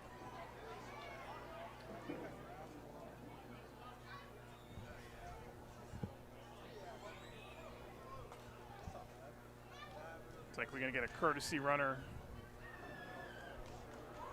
for Mills at first base, and yes, we are. It's going to be Carlo Nardone, senior infielder, who's going to courtesy run.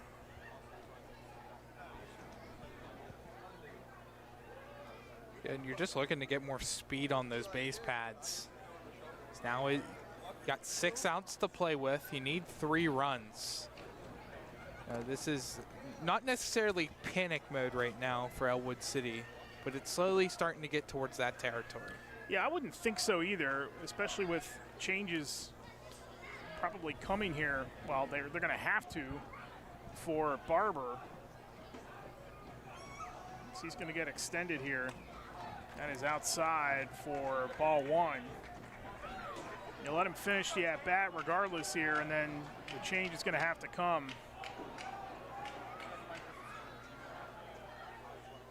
Barber deals. That's in there for strike one. It's 1-1 now to Biskup. Biskup has struck out and sacrificed tonight. The 1-1 misses outside for ball two. And Dan Aliostro, looks like it's going to happen now. He has 103 pitches right now, so even if he can retire Biskup up now, he can start the next at bat with 104. Looks like it's just an attaboy chat with Barber, probably to do the exact same thing that you just said. Hey, get this guy and see if you can get the next. Nobody out here. Runner on first base is Nardone, the courtesy runner. 5-2 game, Riverside in front. Winner goes to the WPIAL 3A title game next week at EQT Park. That one fouled into the net. Again, Barber can finish this at bat with Biskup, but this will be it now. This will be pitch 105 right here.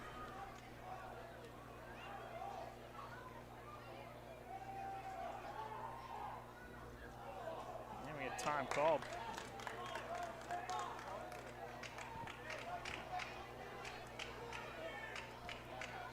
Two pitch to Biskup. Off speed, it hit him.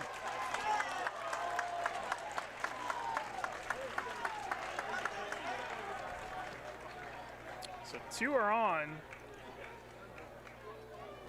And the afternoon / evening is done for Barber.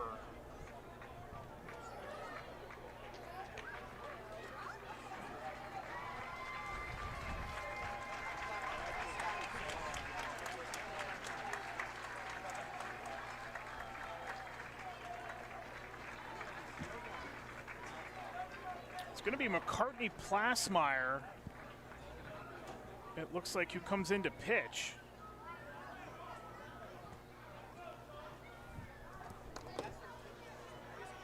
Correction, it will be Vogel. You were correct. So Vogel is going to pitch for Barber. We'll get the changes for you in a minute.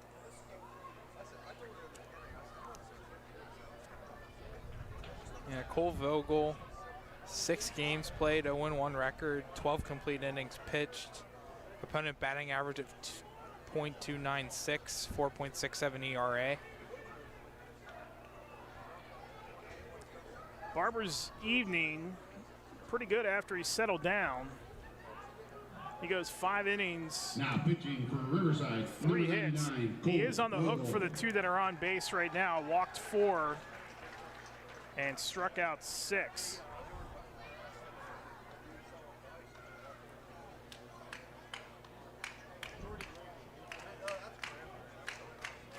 Looks like Lakin Queer is going to go in at second base. Vogel takes his warm-up tosses.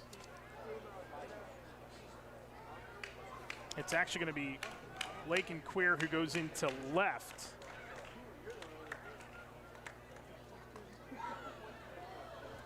Barber, nope, now they switch it. Queer is going to go to second. We're going to get this squared away here. So Lakin Queer to second. Matt Santillo is going to move over to left. And Barber's going to center. And Barber is going to go to center field.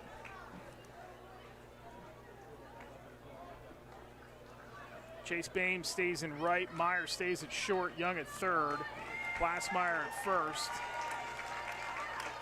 And those are your changes. So Vogel is in to pitch.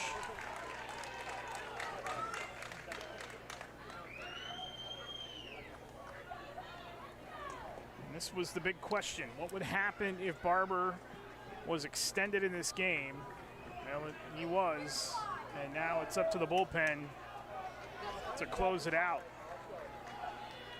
Now batting, number 5, Nate Kennedy. It's going to be Nate Kennedy who stands in for Ellwood City. Kennedy has struck out and walked. He also scored a run on the 2-run single by Jordan Bokar.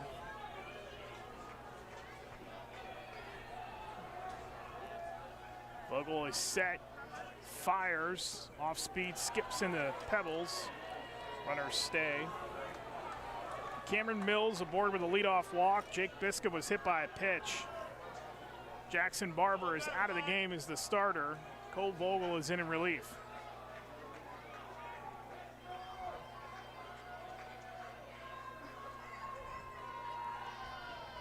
Looks back at second. Vogel deals on 1-0, and it's in there for strike one. 1-1 now to Kennedy. After Kennedy, it's Cuevas. And then Boker will get an at-bat, it looks like, and then Matt Kelly will bat, presumably, 5th in the inning. Vogel taking his time, toes the rubber, looks back at second, set at the letters.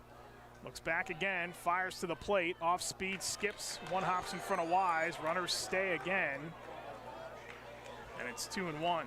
See Mills, he was about halfway in between third and second when that ball skipped away. Surprised that Mills decided to retreat back to second.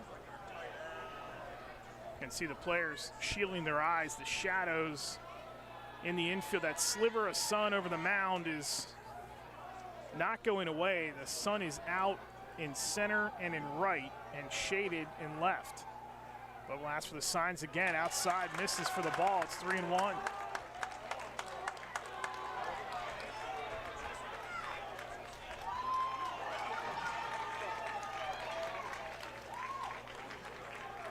Two on, none out. A 3-1 count to Nate Kennedy.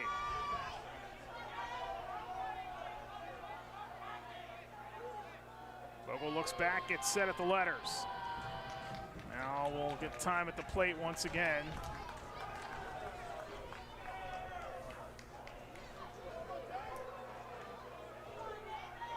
Really hard for Vogel because I think he's just having a hard time seeing signs. Yeah, he's looking directly into the sun, that little patch of sun over the mound. He fires, and that's there for strike two. 3-2 now to Kennedy. Yeah, you're right. That the shadows haven't quite moved over the mound. It's actually just right over the plate portion of the mound. And he has to look in directly into the sun to see that. Sort of weird here with the overhang, how it's shadows in left. Vogel fires. That one is hit right back towards us.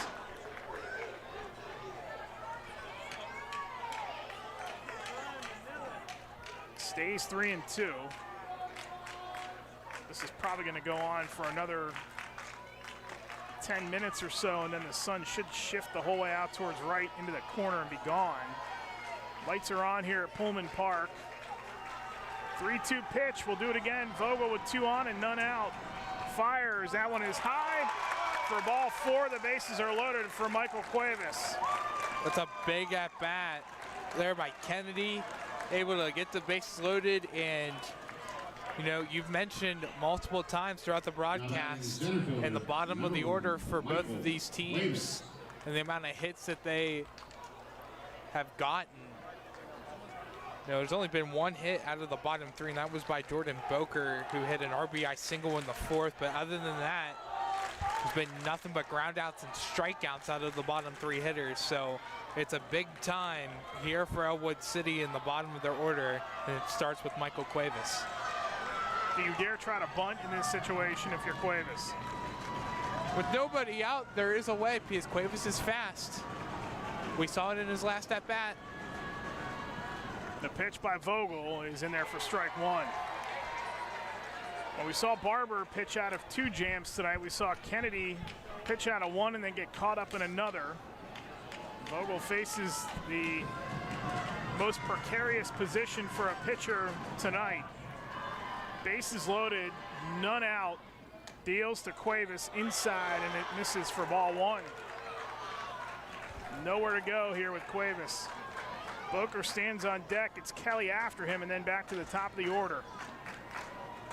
Ellwood City trying to patch together 3 more runs to tie this up. They've taken the lead once. Riverside took it right back. Vogel deals. High and inside, ball 2.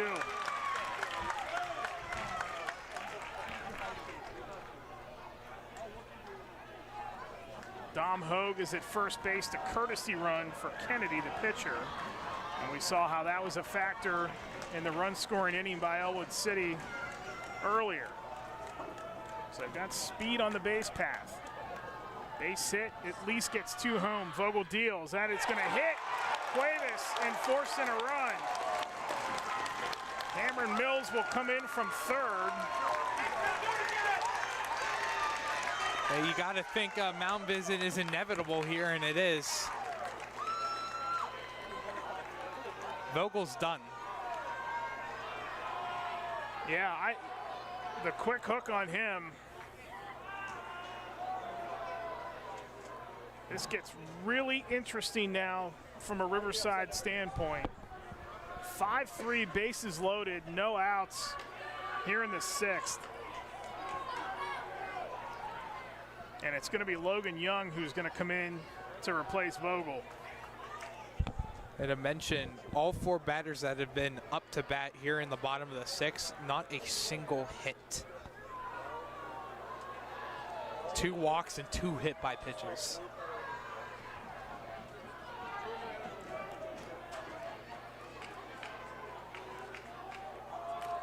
Looks like it's going to be a straight switch with Young and Vogel.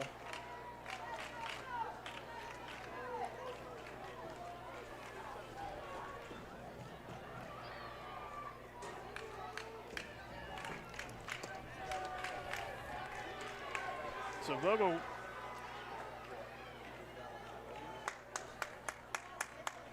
just a short outing for Vogel, 11 pitches. And Logan Young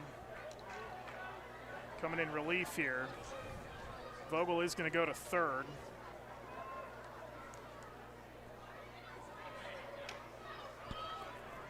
So it is going to be a straight switch. Young and Vogel. Meyer stays at short, Queer stays at second, Plasmeyer at first. No changes in the outfield. And for Logan Young, he has been one of the relief pitchers this season. 0-4 in 7 appearances, a 9 ERA, 9 1/3 innings of work. Has allowed 12 earned runs, 8 walks, and 4 strikeouts. And this was the problem that we talked about from a depth perspective for both teams, really. But Riverside has relied so much on Matt Santillo and Jackson Barber, and it is great to have depth at any level in high school baseball. But beyond those 2, they've had to piece it together the rest of the way, and now it's going to be up to Logan Young to slam the door shut here with a 5-3 lead. Yeah, it's really hurting Riverside because Santillo's not available to pitch. Barber can't pitch. So there's only been 3 other pitchers that you have pitched all season. Young, Tad Vogel, who just pitched, and then Lakin Queer's the only other pitcher that has pitched for Riverside all season. It is Jordan Boker who is at the plate. Bases loaded, no outs. Young standing on the mound. And he gets a little tense and has to step off for a moment. Looks in, nods to his catcher Wise. First pitch by Young is in there for strike 1. Well, at some point, you're going to have to ride one of them. And I believe Dan Aliastro has to feel confident it's going to be Young the rest of the way. At least I would think it is. Who am I to question a guy who's coached for 58 years? That good pitch for strike 2, and it's quickly 0-2 to Boker. If you're Boker, you do not want to strike out here. He is with Kelly up. He hits this one on the ground. You're potentially looking at a double play, and then Young gets out of the inning. Need to put the ball in play here. Base hit to the outfield is going to tie the game. Young deals, that one skips in the pebbles. It's going to be 1-2 now to Boker. Outside shot. And it would be a really dire situation if it happens for Riverside that Lake might get an at-bat in this inning. He for sure will come up in the bottom of the 7th. With the game on the line as Young deals. Off speed, little reach out. This might be your double play. Meyer to second. They get the force at second. The run scores to make it 5-4.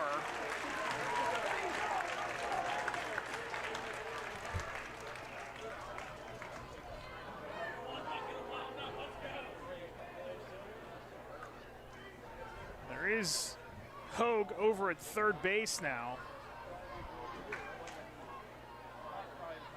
So they do have the tying run 90 feet away.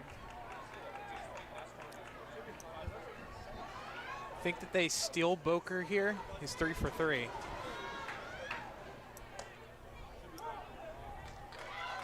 Young, first pitch to Kelly is in there for strike 1. Looks like they did. They actually adjusted the scoreboard incorrectly. Now they have it right. They had it 7-4 on the scoreboard, but it is 5-4. Tying run stands on third. It's Dom Hogue.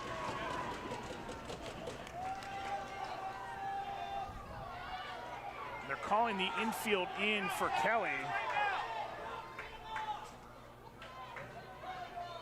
Now the umpire is going to go over and talk to Ali Ostro, who's going to call a timeout. There was all kinds of confusion there.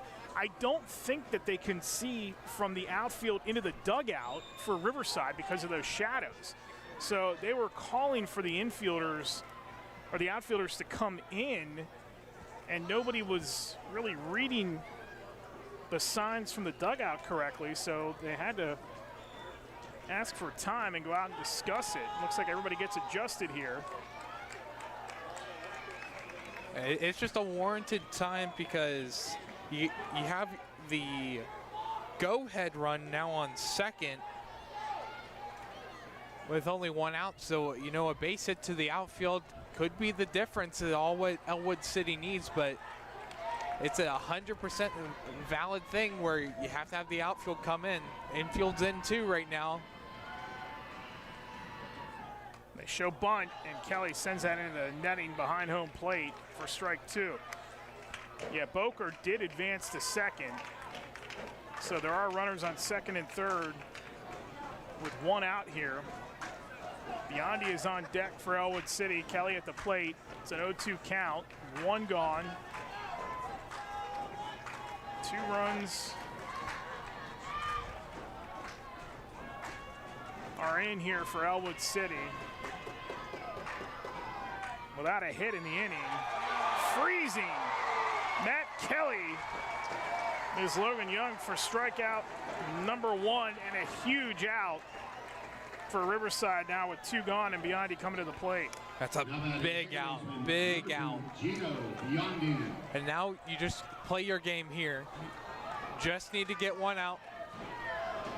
No need to worry about the runners right now. Just focused on Biondi. Jordan Keller, who's got a pair of singles standing on deck. Young comes after Biondi and gets strike 1.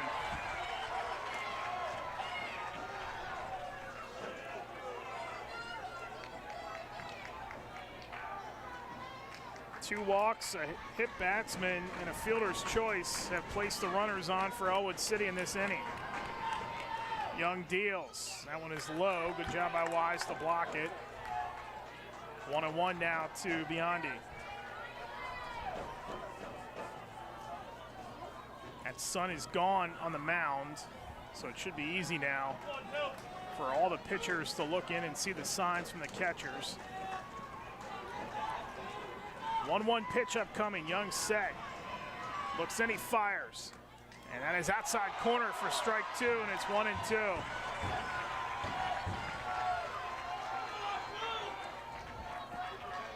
This is the biggest point of the game right here. Seen tons of different big moments throughout this game. Nothing looms larger than this one right here. Young set, he fires. Low for a ball 2. 2's across here, 2 at the plate. 2 balls, 2 strikes, and 2 outs.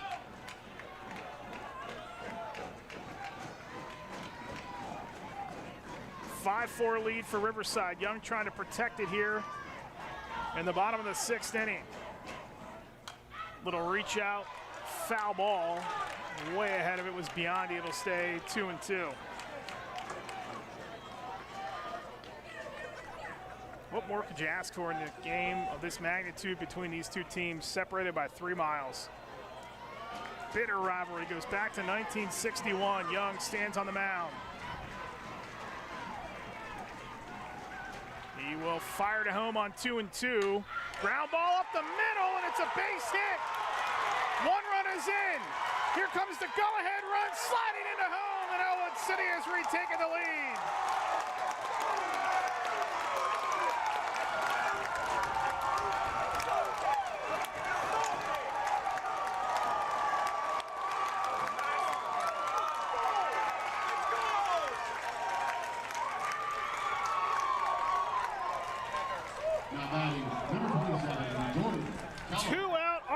Single by Gino Biondi, and it's 6-5 Wolverines.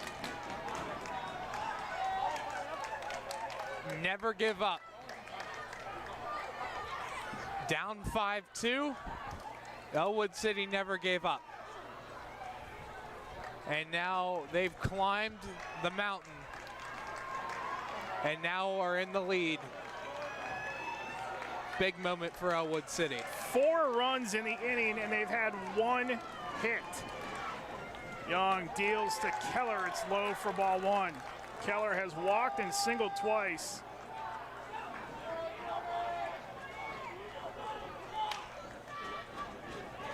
Aaron Lake is standing on deck.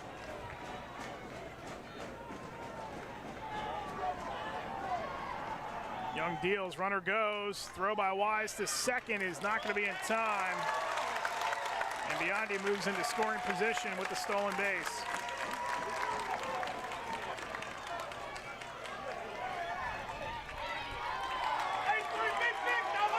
They're going to intentionally walk Keller.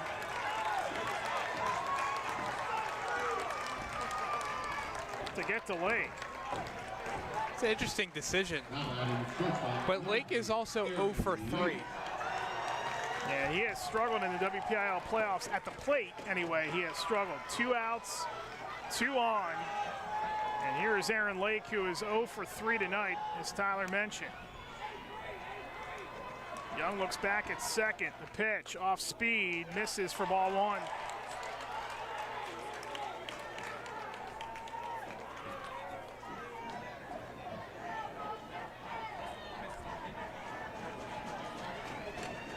Five Ellwood City. Again, Young looks back at second. Fires away. And that one, boy, that was right down the pike. And Lake was all over, but he fouled it away. It's 1-1.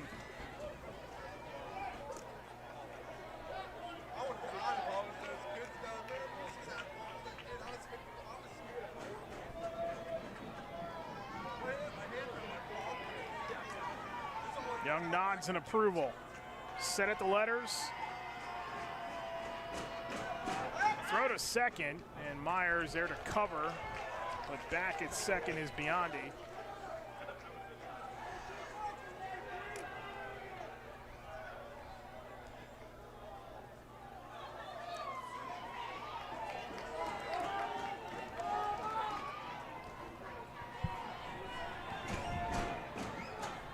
Righty on righty.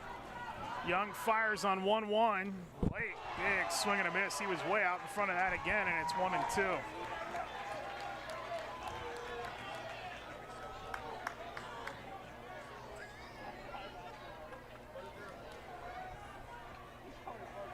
Biggest pitch of the night coming up here for Riverside. 1-2 with 2 outs, 2 on. Bottom of the 6th. Ellwood City's got 4 across in the inning. Young deals, swing and a miss, fouled away. Lake just got a piece of it. Biondi had gotten to third. He'll have to go back to second. Yeah, that one just got a piece of the end of the bat. It was an early swing again by Lake. Might have gotten a little piece of Alex Wise, the catcher. They're going to come out and take a look at him.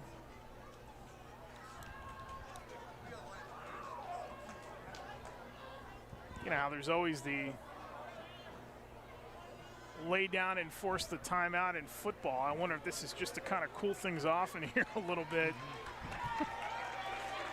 Wise is okay. The training staff came out to take a look at him. So we'll do it again here. It's 1-2 to Lake, 2 outs, 2 on. Bottom of the 6th, Ellwood City in front by a run. They've scratched 4 across in the inning on 1 hit.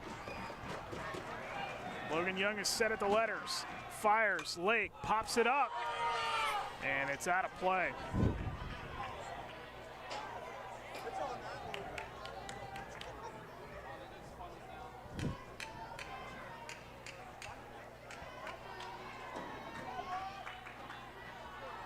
Big sigh on the mound by Young.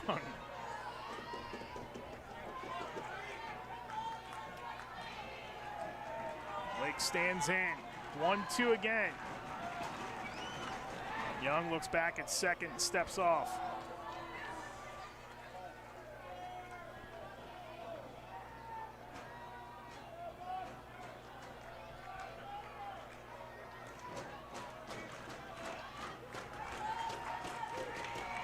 Young looks at second again. The 1-2 pitch is high in the zone, 2-2.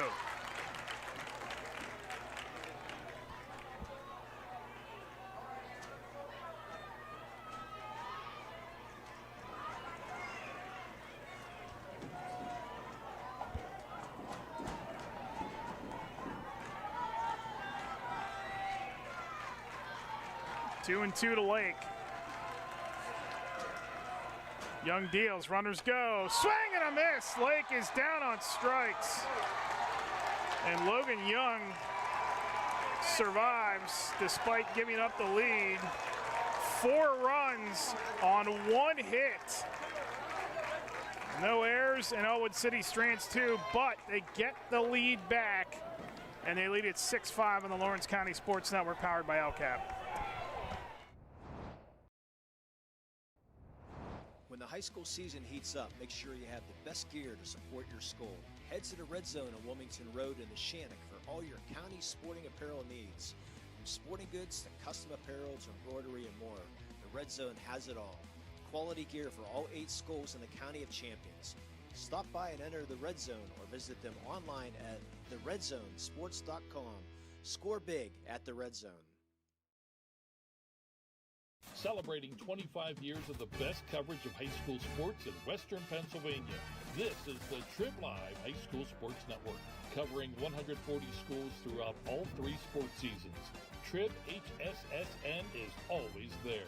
On tribhssn.triblive.com, you'll find live and archive broadcasts, scores, standings, news, and so much more.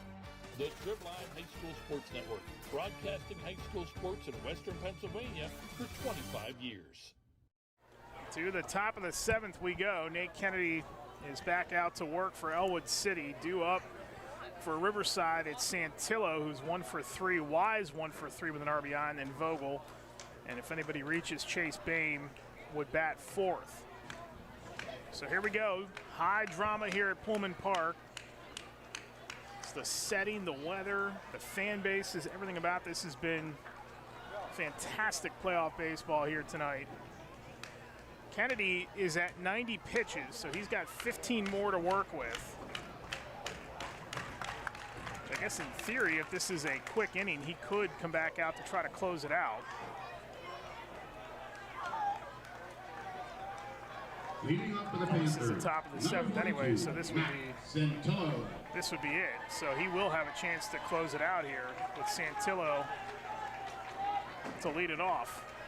You have 15 pitches to work with, possibly more, depending on what your pitch count is heading into that last batter before you hit 105. Santillo watches ball 1.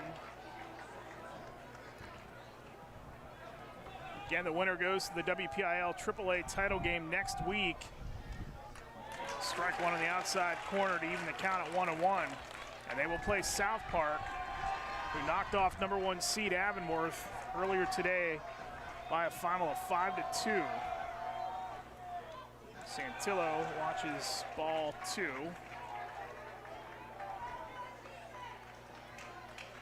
Last at bats here for Riverside. And what has been an absolutely thrilling semifinal. Santillo skies that one foul. Giving chase over towards the corner is Biscoe. Runs out of real estate. There's just an extra bit of foul territory in this ballpark with the bullpens being down the third and first base lines.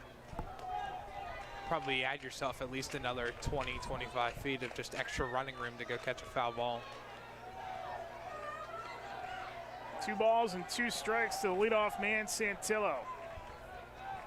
Trying to get something going here for Riverside in the top of the 7th. And that's high for ball 3. It's a full count. That was pitch number 95 for Kennedy. Yeah, Riverside might be smart to make him work here. Oh, squeezing Santillo. What a pitch on the outside corner by Kennedy for out number 1. 7th strikeout for Nate Kennedy tonight. Alex Wise will stand in. Wise has grounded out twice and has an RBI single. Cole Vogel is on deck for Riverside. Here is that bottom portion of the order we talked so much about tonight. Inside corner, strike 1. Ellwood City has not played for a district title since 2012 when they beat Riverside for that title. They have 5 in the trophy case. Trying to get a 6th. Kennedy the pitch. Little roller towards short. Lake is there. Routine throw to first, and there's 2 away.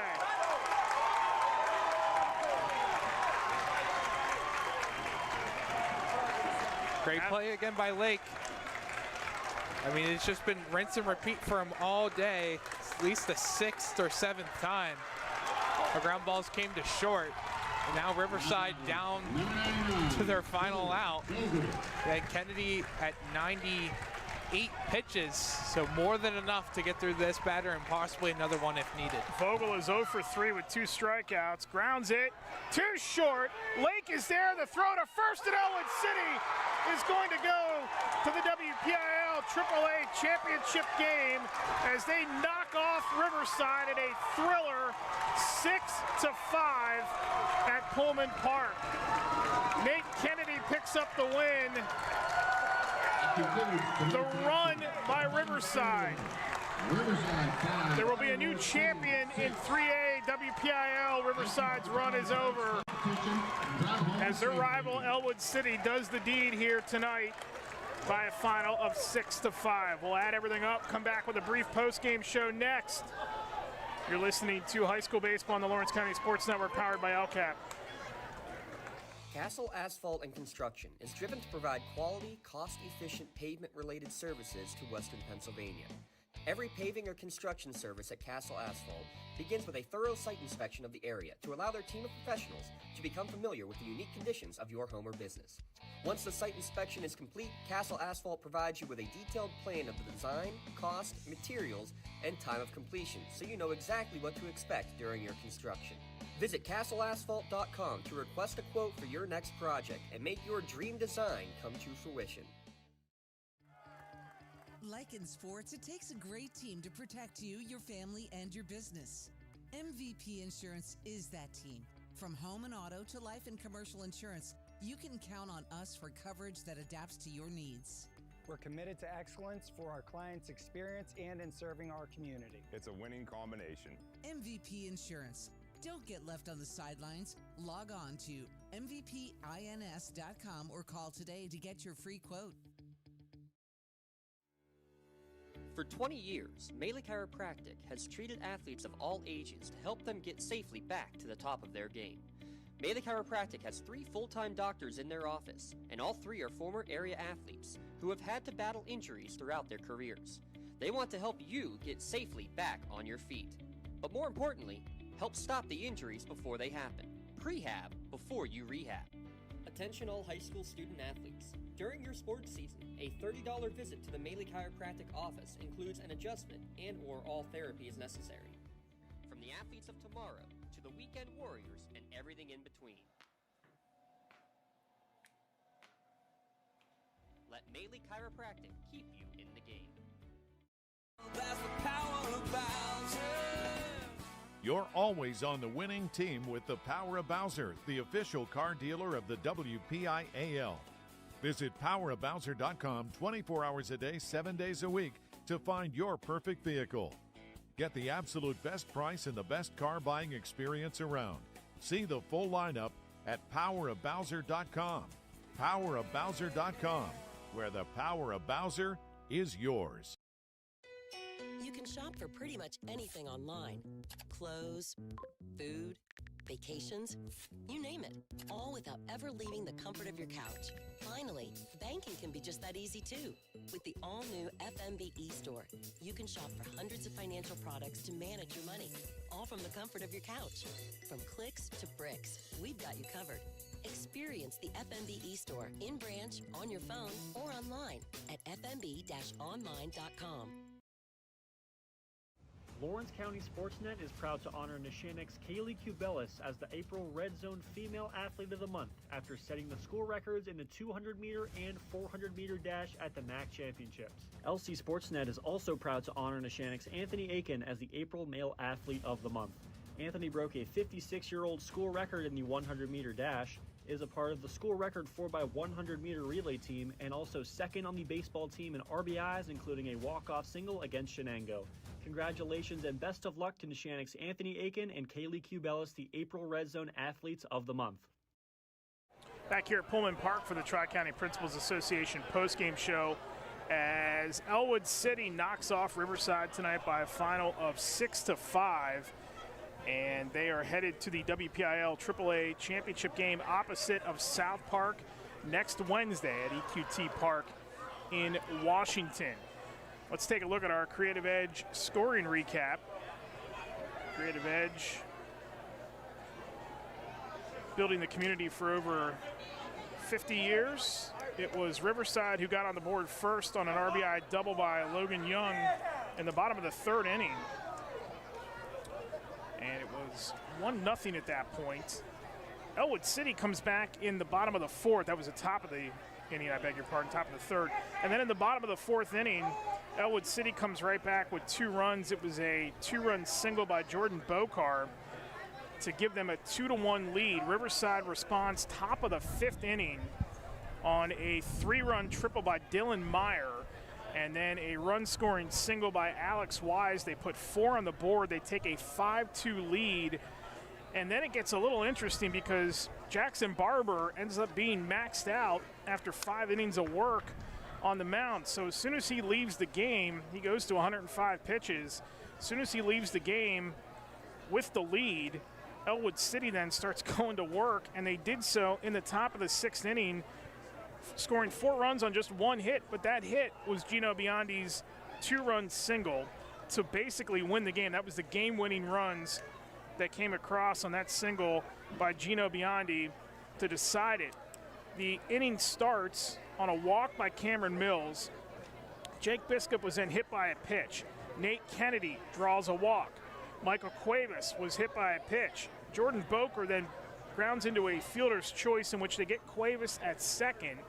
And then that set up the heroics for Gino Biondi, who singles in the tying and then eventual game-winning run for Ellwood City. And that's a look at your scoring recap brought to you by Creative Edge. Cole Vogel takes the loss, and this is why baseball is the craziest sport on the planet. No official innings of work. He did not issue a hit. He gave up 2 runs and walked 1, and he takes the loss tonight. Jackson Barber was good enough to win this game tonight. 5 innings, 3 hits, 4 runs. He walked 4 and struck out 6. Gave them what they needed on the mound after settling down after a shaky start to this contest. Logan Young pitched an inning of relief, gave up 1 hit, did not give up a run, issued 1 walk, and struck out 2. Nate Kennedy gets the win tonight. with 7 innings of work, 10 hits, 5 runs, all 5 were earned, walked 2 and struck out 7 to pick up the win.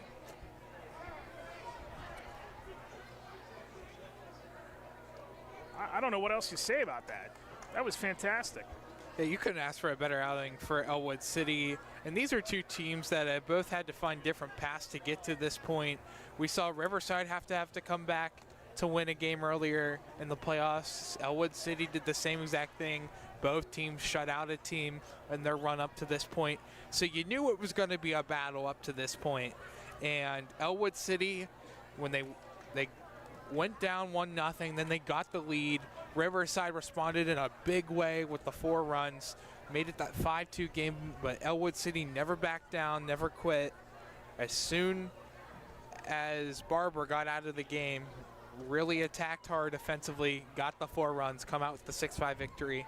You couldn't ask for a better outing from both sides. I mean, if you're Riverside, you can't be upset with how this game turned out. I mean, this was a very well-matched game between both teams.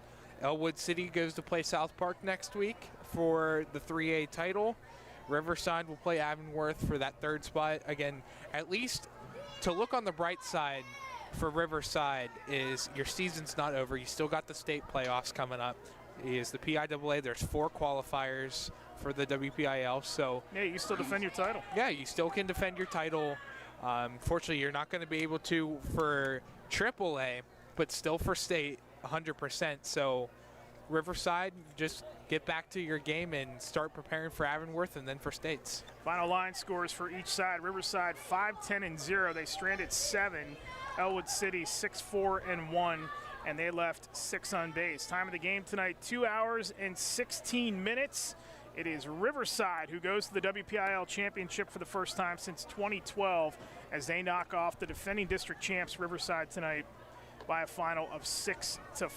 Riverside will take on, as Tyler mentioned, Avonworth in what will be a very entertaining consolation matchup coming your way next week, but it'll be Riverside who plays South Park for the WPIAL Championship next week at EQT Park in Washington. That'll do it for us here tonight. We hope you enjoyed that one. It was an absolute thriller. We were happy to bring that one to you. For my partner, Tyler Aaron, for our camera operator, Garrett Dolan, for our producer, Rob Natal. We bid you farewell from historic Pullman Park in Butler. Ellwood City wins it tonight by a final of 6-5. You've been listening to High School Baseball on the Lawrence County Sports Network, powered by LCAP.